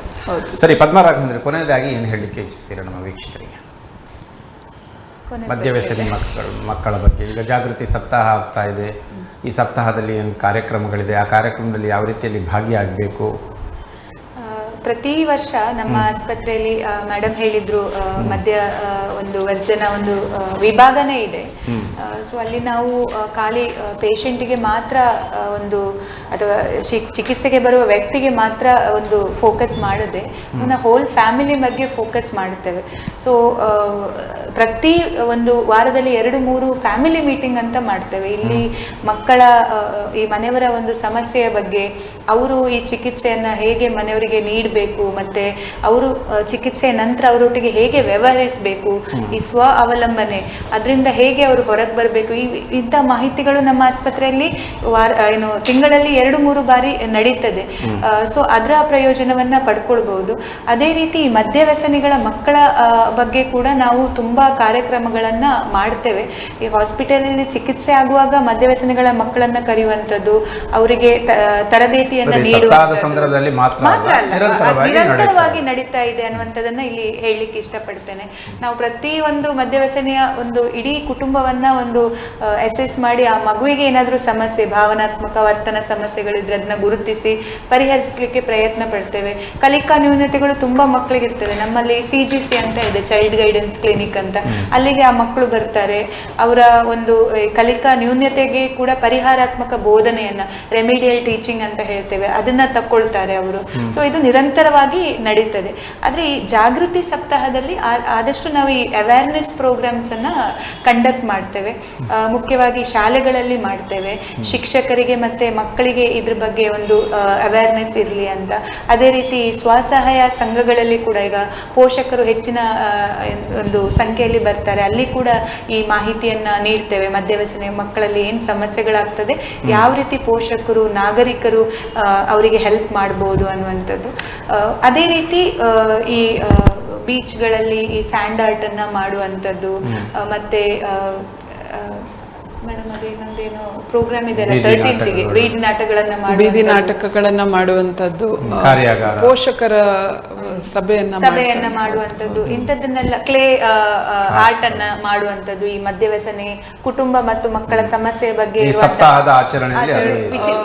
ವಿಶಿಷ್ಟವಾಗಿ ಆಚರಿಸ್ತೇವೆ. ತುಂಬಾ ಒಂದು ಅದನ್ನ ಒಂದು ಕ್ರಿಯೇಟಿವ್ ಆಗಿ ಜನರಿಗೆ ತಲುಪುವ ಹಾಗೆ ಅದನ್ನ ಮಾಡ್ತಾರೆ ನಮ್ಮ ಆಸ್ಪತ್ರೆ. 2016ರಿಂದ ನಾವು ಈ ಕಾರ್ಯಕ್ರಮವನ್ನು ಪ್ರಾರಂಭ ಮಾಡಿದ್ದೇವೆ. ನಿರಂತರವಾಗಿ ಡಾಕ್ಟರ್ PV ಭಂಡಾರಿ ನಿರ್ದೇಶಕರು, ನಮ್ಮ ಡಾಕ್ಟರ್ AV ಬಾಳಿಗ ಸಮೂಹ ಸಂಸ್ಥೆಗಳು ಮತ್ತು ಡಾಕ್ಟರ್ ವಿರೂಪಾಕ್ಷ ದೇವರ ಮನೆ ಮನೋವೈದ್ಯರು.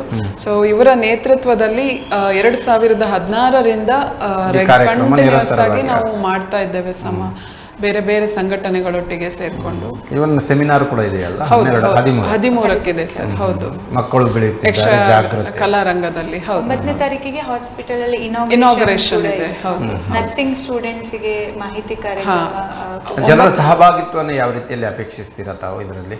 ಜನರು ಈಗಾಗಲೇ ಹೇಳಿದ ಹಾಗೆ ವಯಸ್ಕರು ಎಲ್ಲರೂ ಒಂದು ಮುಖ್ಯವಾಗಿ ಅಗತ್ಯ ಇರುವಂತಹದ್ದು ಮಾಹಿತಿ. ಜನರಲ್ಲಿ ಮಾಹಿತಿಯ ಕೊರತೆ ಇದೆ. ವ್ಯಸನ ಒಂದು ಚಟ ಅಂತ ಹೇಳ್ತೇವೆ, ಇನ್ನೂ ಹೆಚ್ಚಿನ ಜನರಿಗೆ ಇದು ಒಂದು ಕಾಯಿಲೆ ಅನ್ನುವಂತಹ ಅರಿವಿಲ್ಲ. ಸೊ ಅದಕ್ಕೋಸ್ಕರ ಮೊದಲು ಮದ್ಯ ವ್ಯಸನ ಒಂದು ಕಾಯಿಲೆ ಅನ್ನುವಂತಹದ್ದನ್ನ ಅರಿತುಕೊಳ್ಬೇಕಾಗತ್ತೆ.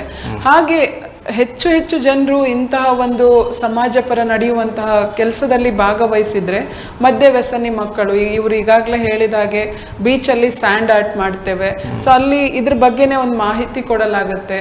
ಅದೇ ರೀತಿ ಬೀದಿ ನಾಟಕಗಳ ಮೂಲಕ ಜನರಿಗೆ ಹಳ್ಳಿಗಳಲ್ಲಿ ಮಾಹಿತಿಯನ್ನು ಕೊಡುವಂತಹದ್ದು, ಬೇರೆ ಶಾಲಾ ಕಾಲೇಜುಗಳಲ್ಲಿ ಸಂಘ SHG ಗ್ರೂಪ್ಸ್ಗಳಲ್ಲಿ.